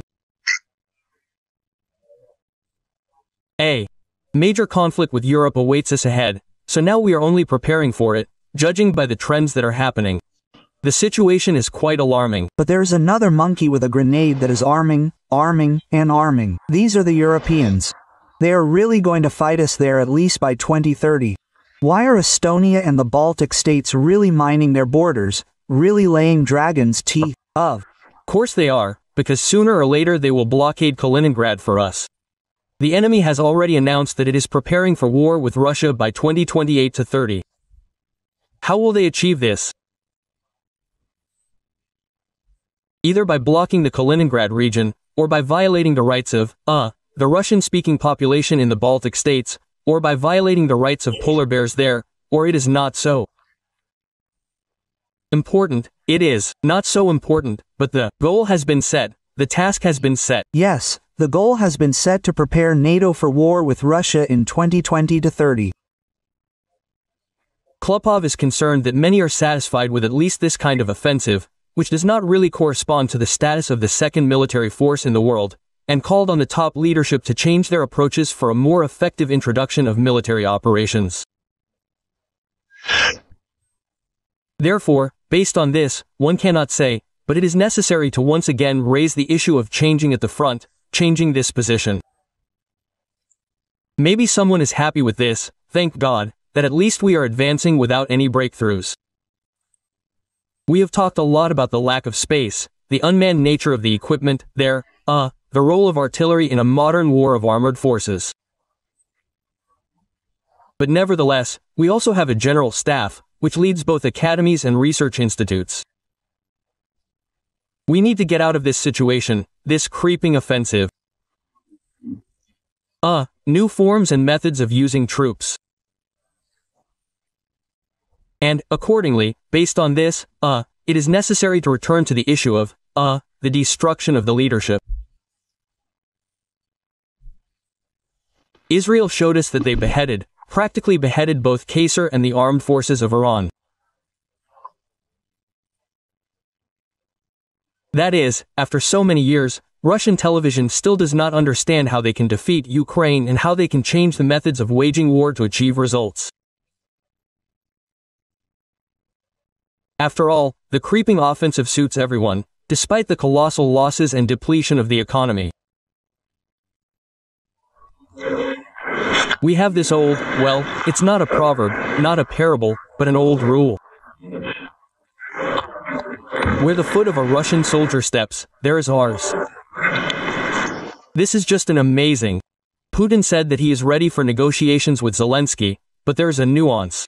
Well, it is dangerous. We are ready to meet. I am ready to meet with everyone, including Zelensky. If the Ukrainian state trusts someone to negotiate, for God's sake, let it be Zelensky, Putin said in a conversation with journalists. For God's sake, let it be Zelensky. The question is not who will sign the document. God, how finished I am. According to Putin, the main question is who will sign the documents. He again said that Zelensky is allegedly illegitimate. Moreover, Putin threatened to worsen the situation for Ukraine. If Kyiv refuses to negotiate with Moscow, they will not negotiate, the situation may change for the worse for them. There is no need to drag it out, we need to sit down and negotiate, the head of the Kremlin said. If we continue to fight further, and many watch, some in quotes only talk about the fact that we can fight forever, this is nonsense. And we have very strong large losses. Putin also assured that Russia is allegedly trying to end the hostilities in Ukraine. Yes, we don't need to decide, that's it. Because otherwise, look, I'll say it again, the scales begin to strategically tip in favor of our enemy. And the strike was not on residential areas, but on defense industry facilities, on factories that produce military equipment. That's what we're doing. And we're making no secret of this. One of the goals of the special military operation is the demilitarization of Ukraine. The first basic truth. Russia cannot, does not, and will not voluntarily withdraw from the war, because war is a way of existence for this type of state. That is, they've thrown away all the husks, implemented the concept of control over the internal people, over their own citizens, yes, through war. And, accordingly, this is the only form of existence for Putin's state. Yes, there are no other forms of this state and there never will be. And, accordingly, it will not be able to withdraw voluntarily, I emphasize, regardless of the negotiation processes. Don't you see that our guys give their lives, not just perform, not just talk, but defend with their lives the rights of not only the African continent, but all people on our planet? Billions of rubles have been stolen under some suite. What have these people been doing all this time? Billions were needed for what? To assemble the most basic design, obvious to any engineer, and on top of that, assemble it using an American engine, some foreign propeller, and all the avionics are probably foreign.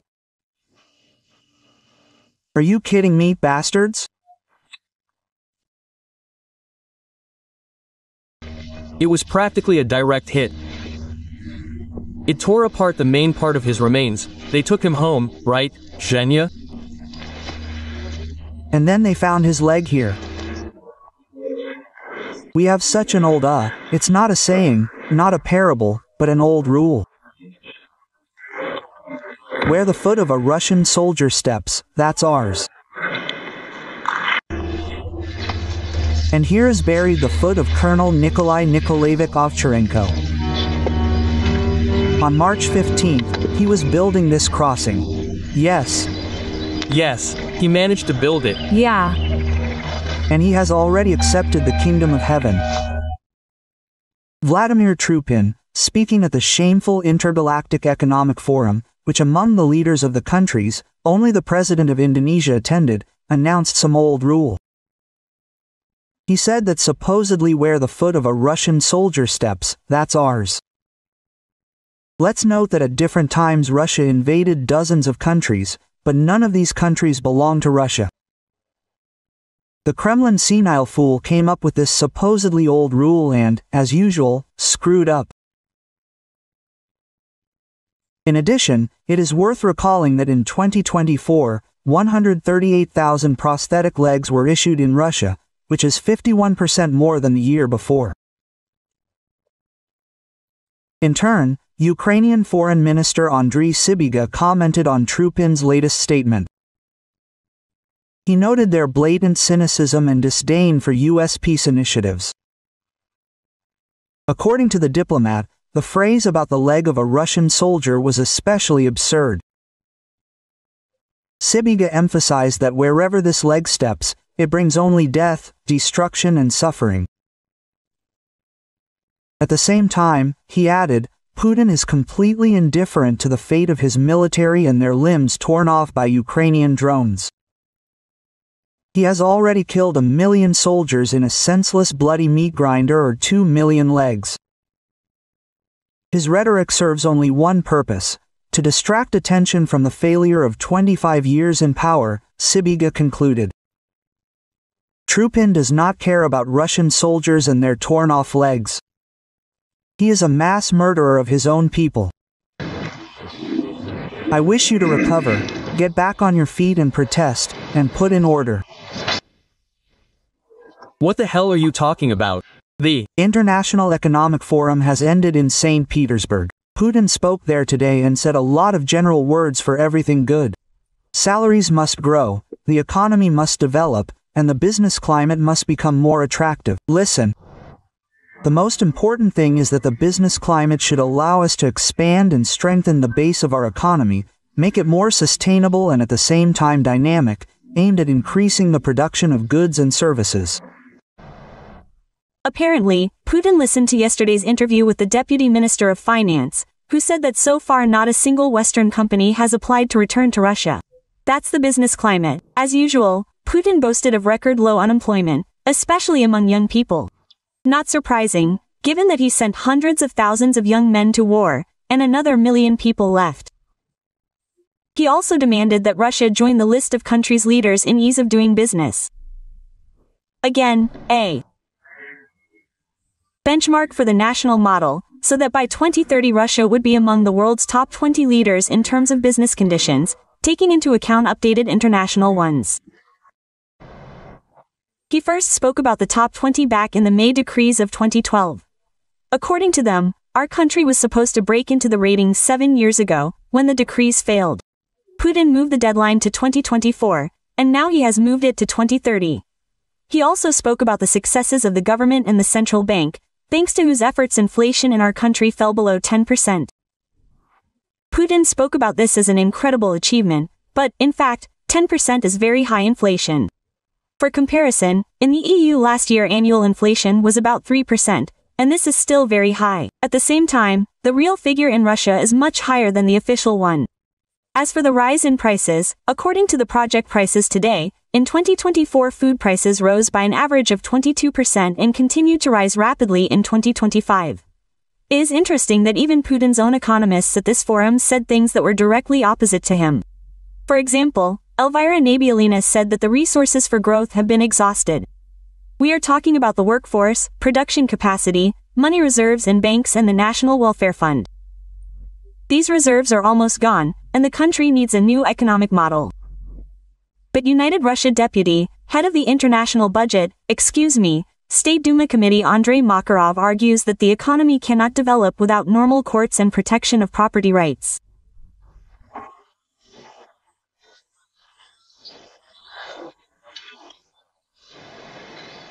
But when business no longer speaks about the main problem, the investment climate and the lack of institutions, and institutions are actually an opportunity, if your rights are violated, to go to court and expect that it will be a fair decision, regardless of who you go to court to, who you argue with.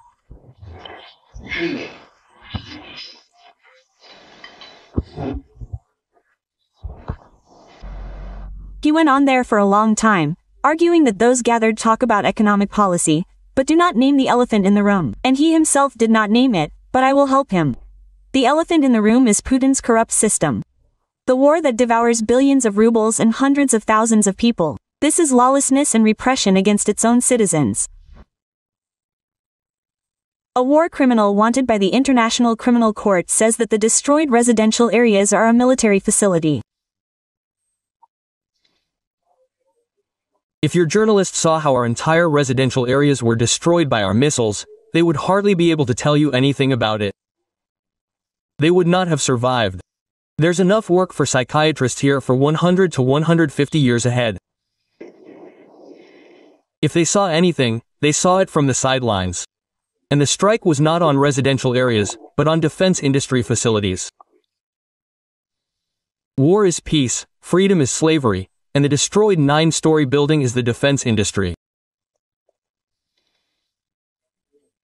One of the goals of the special military operation is the demilitarization of Ukraine, that is, depriving it of the ability to have armed forces that threaten us.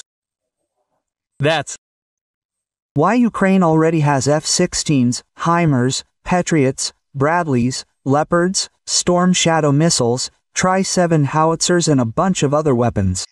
Everything is going according to plan, according to plan, according to plan, according to plan, according to plan, just according to plan. That's the schedule. How can people who disgrace the great aviation industry calmly walk on Russian soil? The homeland of Antonov, Tupolev, Sukhoi, Mikhail, Gurevich.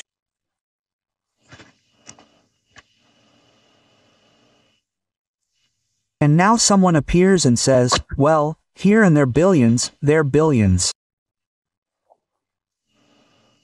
It didn't work to annul the diplomas. You are not aircraft engineers, you are not designers, you are a disgrace to the people, you have disgraced the country.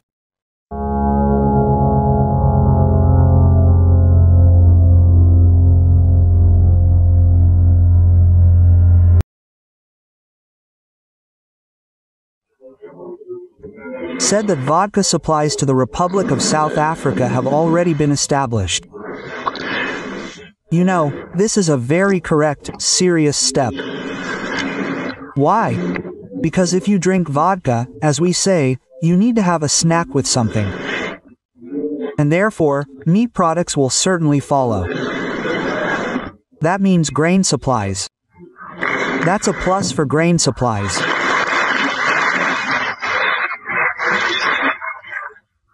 For example, we are getting together with our friends from Bahrain and creating a whole hub there for the supply of wheat from Russia.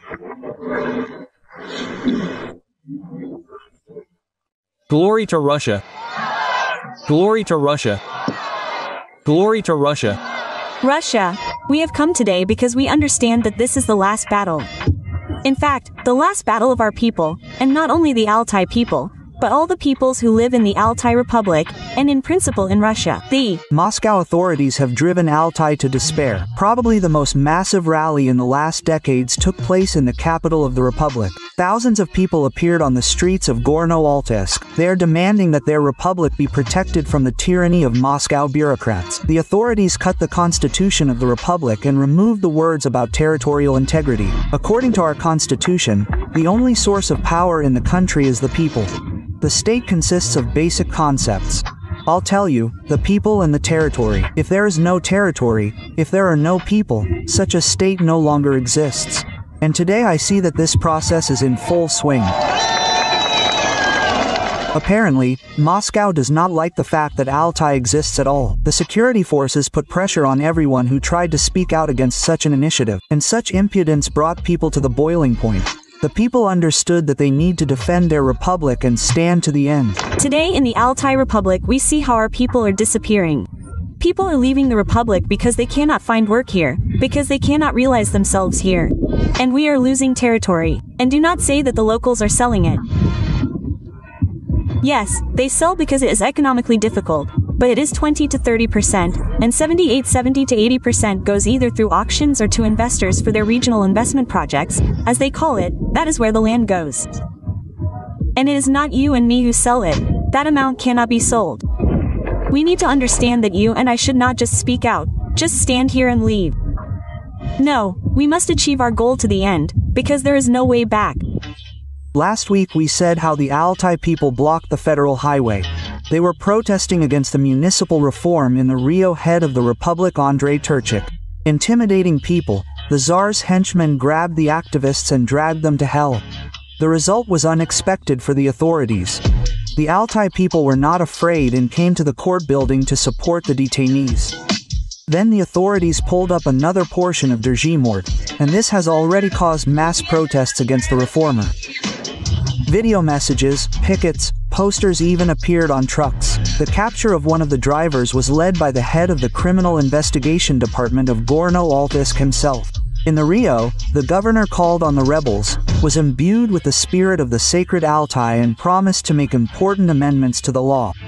But can he be trusted? Do you remember the April protests of the Altai people? Then Turchik removed the words about territorial integrity from the constitution of the republic. This is a betrayal of the region. The protege in Moscow cannot be trusted. He is only an executor of the will of the federal center, whose dream is to destroy the national entity. This is not a whim of the Pskov thief Turchik. This is a federal special operation. In Caucasia, despite the resistance of the governor, they have already adopted a law abolishing two-tier self-government. The Supreme Council of Caucasia, which is almost entirely a member of the United Russia Party, tried.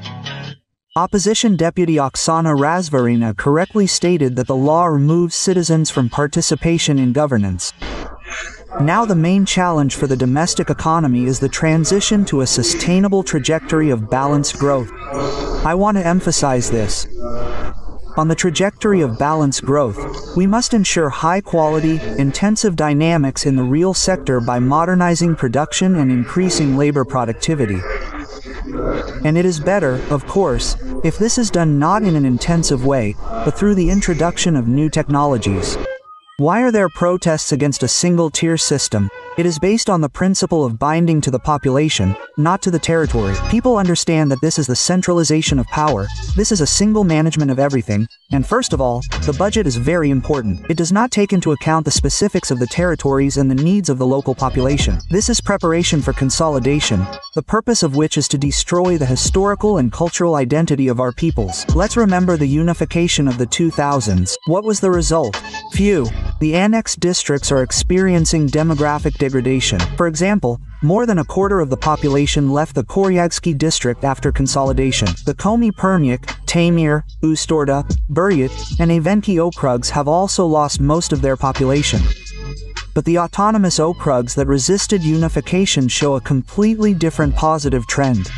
A single-level system of governance destroys villages and towns. Doctors are leaving, schools and kindergartens are closing. People are being deprived of their right to choose. If the Altai Republic is united with the Altai territory, the Altai people will make up about 1% of the population, the rest will be Russians. And while living people will turn into a small problem at the level of statistical error. The Altai people are not fighting against reform. They are fighting for their survival against the evil empire. It is not similar in terms of territory, this is a competitive advantage. Even the Russian Empire consisted of territorial units with a separate system of governance. There were provinces, the Great Don Army, the Kingdom of Poland, the Grand Duchy of Finland. By the way, with their own constitutions and parliaments. The United Kingdom consists of 4 parts, each with its own internal structure: England, Scotland, Wales, Northern Ireland. In addition, the Isle of Man, but the Channel Islands, Gibraltar. Smart countries change institutions to suit heterogeneity, looking for their own uniqueness.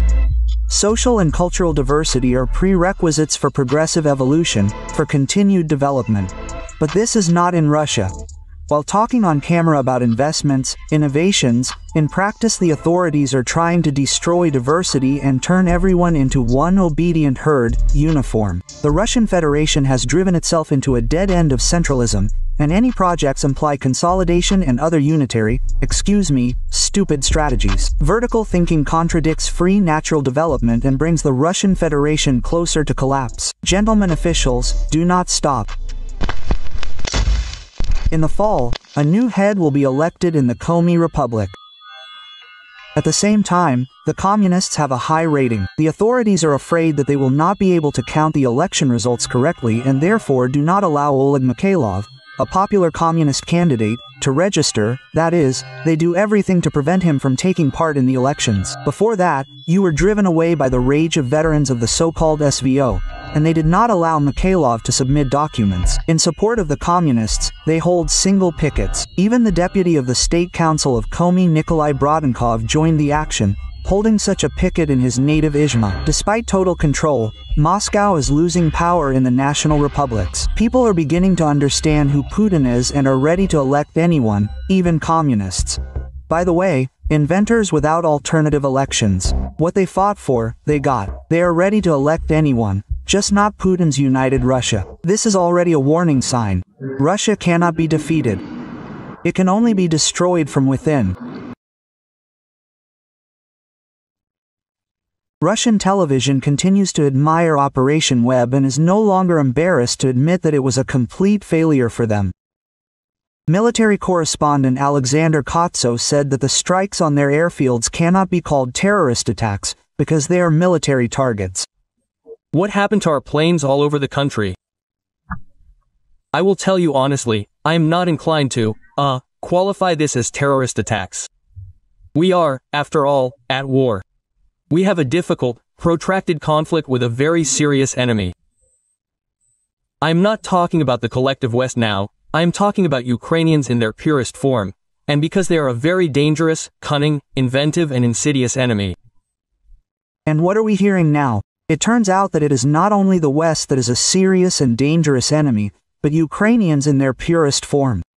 If at the beginning of a full-scale invasion they were told that they would publicly recognize the professionalism of the Ukrainian special services and would suffer such losses, the Z-patriots would only laugh. After all, his colleagues are still trying to convince the people that they are fighting the collective West, and that is why they have been marking time for years. We are fighting NATO, you are an ignorant Nazi. But Kots admitted that all this is a lie, and they cannot cope with the Ukrainian armed forces. I'm also not a supporter of blaming everything on Western intelligence agencies. Many of our highly respected authoritative experts today say, it was not the Ukrainians who did this, it was Misha, it was Masad, it was the CIA. Listen, let's not make our enemy, a serious enemy with whom we are fighting on the ground, some kind of stupid monkey that is incapable of anything without its curators Misha or Masad. This is not true. The Ukrainians are very inventive, very cunning, as I have already said. That is, now Russian war correspondents themselves admit that their propaganda is brazenly lying and underestimating the enemy's strength, calling Ukraine a puppet of the West that is incapable of anything without their help. Some aircraft that we no longer make, well, like the Tu-95, for example, yes, the idea itself, the execution itself, it seems to me, is purely Ukrainian. I would still say that this is sabotage, not a terrorist attack, because we are at war and they attacked military airfields, not civilian ones. What happened in terms of execution? Yes, we see this, very, painstakingly prepared in conspiracy theories, conditionally conspiracy theories, sabotage, when, in a rented warehouse, they prepared several trucks that loaded portable cabins, yes, in the roof of which devices were mounted, in which all the fronts were located, controlled via cellular internet through GSM modules. There are a lot of questions.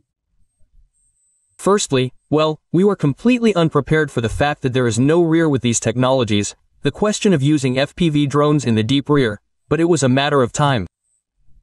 Here you go, this time has come. That is, according to the Kremlin war correspondent, as a result of Putin's wisest decisions, Russia no longer has a rear and there are no safe places left in the country. After all, Ukraine can reach anywhere and hit targets thousands of kilometers from the border. This is an issue that we have also been discussing, but I don't know for how many years. The issue of protecting our aircraft at airfields.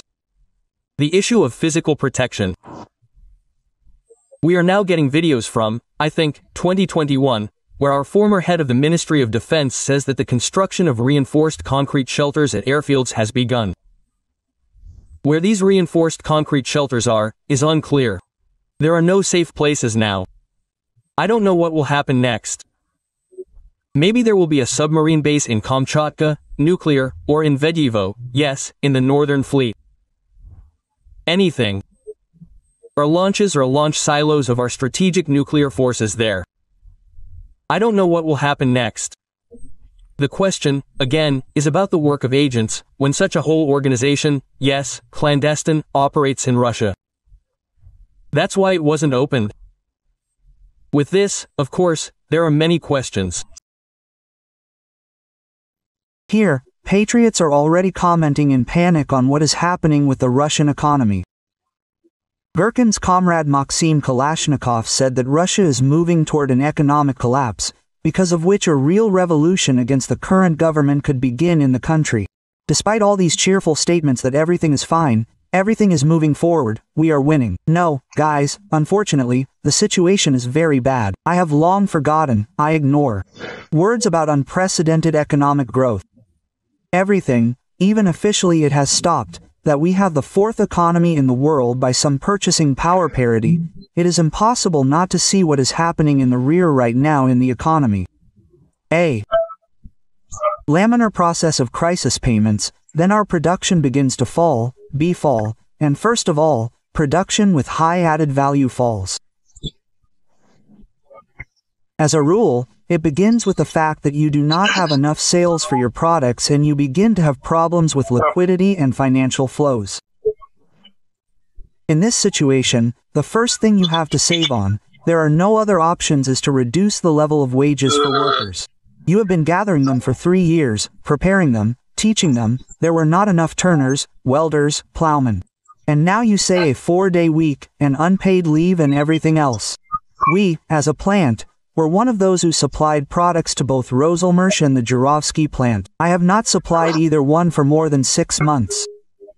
Those unpleasant things that happen at Roselmarsh, you see, Here is one problem, in my opinion, due to the scale of this company, that trouble, that is happening there, it has become widely known to the whole country, but because they are big, because they cannot go unnoticed. But this is only the money from the very top. After all, the same situation is with everyone. That is, they also have 12,000 people working there, who are at the main enterprises. In total, Razошлись employs approximately 60,000 people in the country in mechanical engineering and 60,000 people in high-value added production. This means that their sales have stopped. Now these bankruptcies are not declared only because people, even under the risk of criminal prosecution, understand that if they declare this case, then what they have been doing for 15 to 20 years, recreating factories in Rostov, in St. Petersburg, in Yaroslavl, in Tutayev, this is everything that people have put their strength and health into for the last 15 years, reviving these enterprises, it will all go down the drain, simply because they will lose their youth and declare themselves bankrupt. And people are taking risks, but this is up to a certain limit. Our ruble has been falling. It was 100, it became 79. Guys, I want to ask, do you understand what this means that everything Chinese, which had duties from 0 to 5%, has become 25% cheaper on our market today? And then the question arises, are you still surprised that all our trucks have filled all the roads, and Kamaz trucks are no longer bought in warehouses? We can state that an economic explosion is being prepared in the rear, which should literally burst out in a few months, that a crisis of non-payments will be generated, like in the 90s, in the terrible 90s, which led to the shutdown of enterprises, throwing people out onto the streets. This is simply obvious. So it is surprising that the central government lives in some kind of cocoon and apparently does not understand this problem. Honestly, what is happening now, for me, clearly paints such a continuation of the operation web in our economic rear.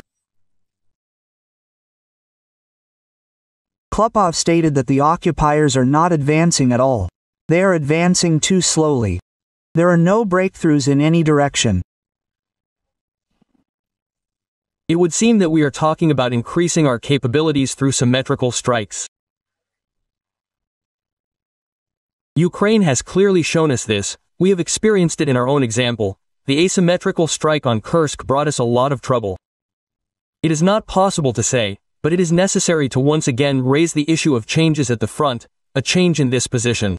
Maybe someone will be satisfied with this, that thank God, that at least we are advancing this way, without any breakthroughs.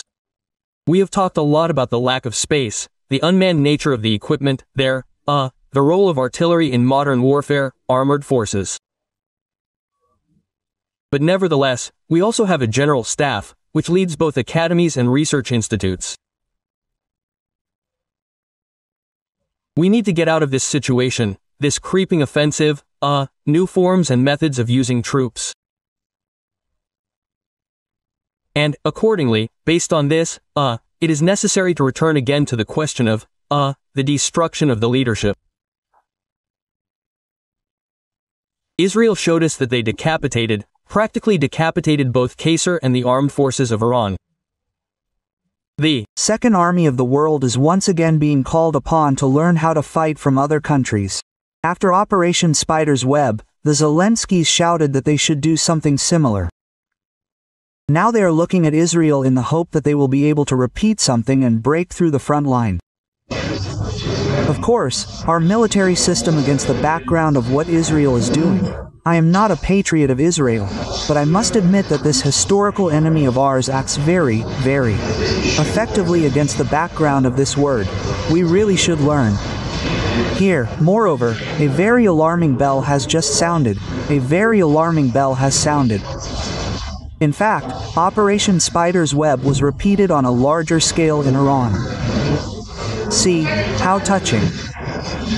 But in fact, this is a model of nuclear disarmament.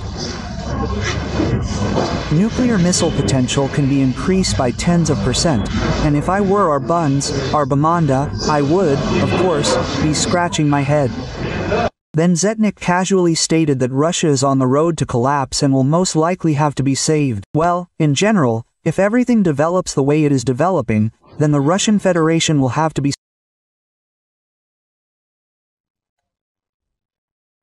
Colonel Klupov stated that Russian television shows footage of an intensive and successful offensive, which is not true.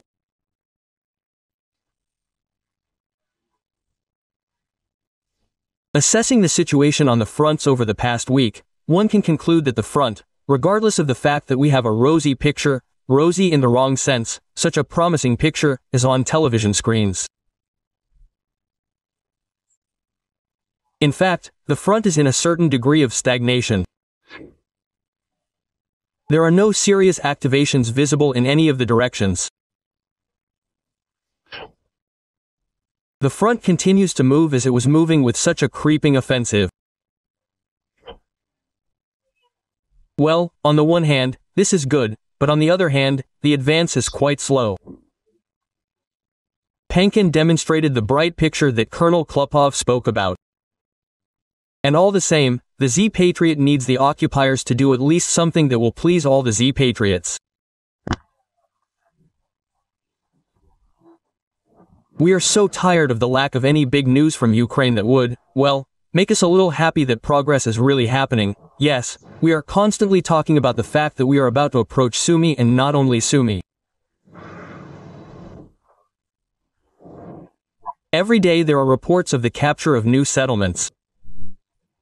But in such a way that it would really shake things up and spread across all the internet media, including Telegram channels. There has not been such news for a long time that would make every Russian person happy, yes, every patriot of Russia. The Zetniks continue to talk about the special Operation Spiderweb and want something similar to happen in Ukraine, to show the footage on TV. Information support for what is happening, we all understand, is very important. They have something to brag about, something to show the audience. Yes, these, our smoking strategies. We too, need to show something. There should be some kind of picture so that you, not only here but all over the world, can see that there's a real heatwave going on in Ukraine. The cynical presenter liked the photos of the destroyed Kherson administration, and he wants to see more.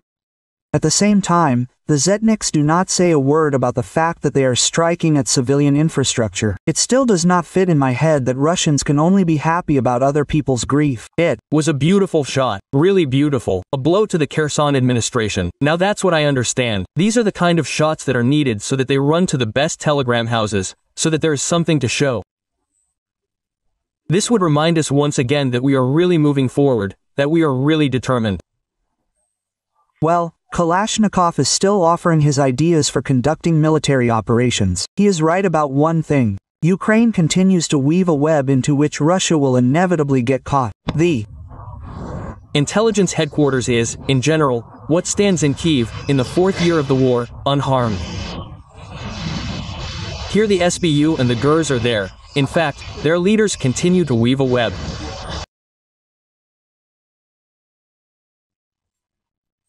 The so-called SVO has been going on for 4 years now, which is why even convinced Zetniks have questions. What are they doing at all, and why are they not using their capabilities to the fullest? And here the same forbidden question begins to be born. Maybe they just don't have these capabilities? Colonel Rustam Klupov is perplexed. Why hasn't Russia delivered that crushing blow that would have accelerated their desired victory? We are not using all our capabilities, not all our resources. The disruption of logistics is also here, maybe, repeating itself. Yes, it can't be, but repeating itself. We have talked about this very often. We also talk about these notorious bridges across the Dnieper. And the whole war consists of two parameters. These are technical capabilities and political will.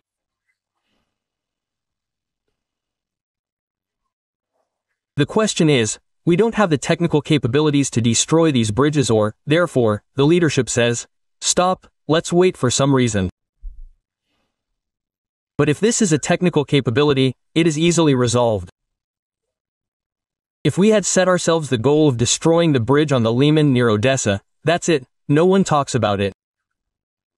They tried to restore it several times, but destroyed it again. Even today it is unclear whether it is in good condition or not. The same thing happened with any other bridge, like the Antonovsky Bridge, they tried to destroy it with their HIMARS. At first, nothing worked. In the end, we blew it up ourselves and made it completely unusable. And here, too, we have the strength and the ability and the means to reach every bridge. Technically, through intelligence means, anyway. Asymmetrical strikes. It would seem that we are talking about, increasing our capabilities through symmetrical strikes. Ukraine has clearly shown us, we experienced this by our own example, the asymmetrical strike on Kursk brought us a lot of trouble. And now we have liberated the territories, thank God, and we are very seriously monitoring that this does not happen there in any of the other directions. Why don't we create the same conditions in the Bryansk direction, in the Kiev direction, in the Lvov direction? Let's return to this topic again in order to stretch the front line. So, the Ukrainian side does not have enough forces and resources to close all the gaps. And it is difficult for them, difficult enough to stretch their forces in these directions in order to weaken their resistance in the direction of the main attack.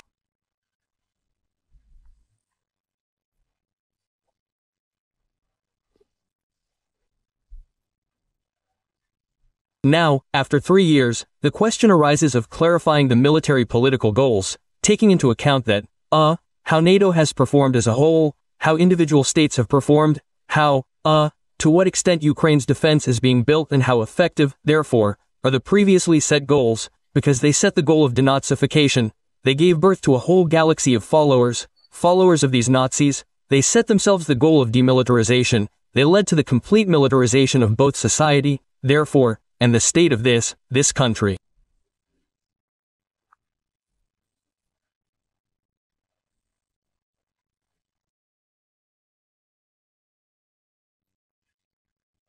Alexander Chalenko, a journalist who betrayed Ukraine back in 2014, admitted that people in the occupied territories still watch Ukrainian television via satellite dishes, which is why he called for fighting this problem.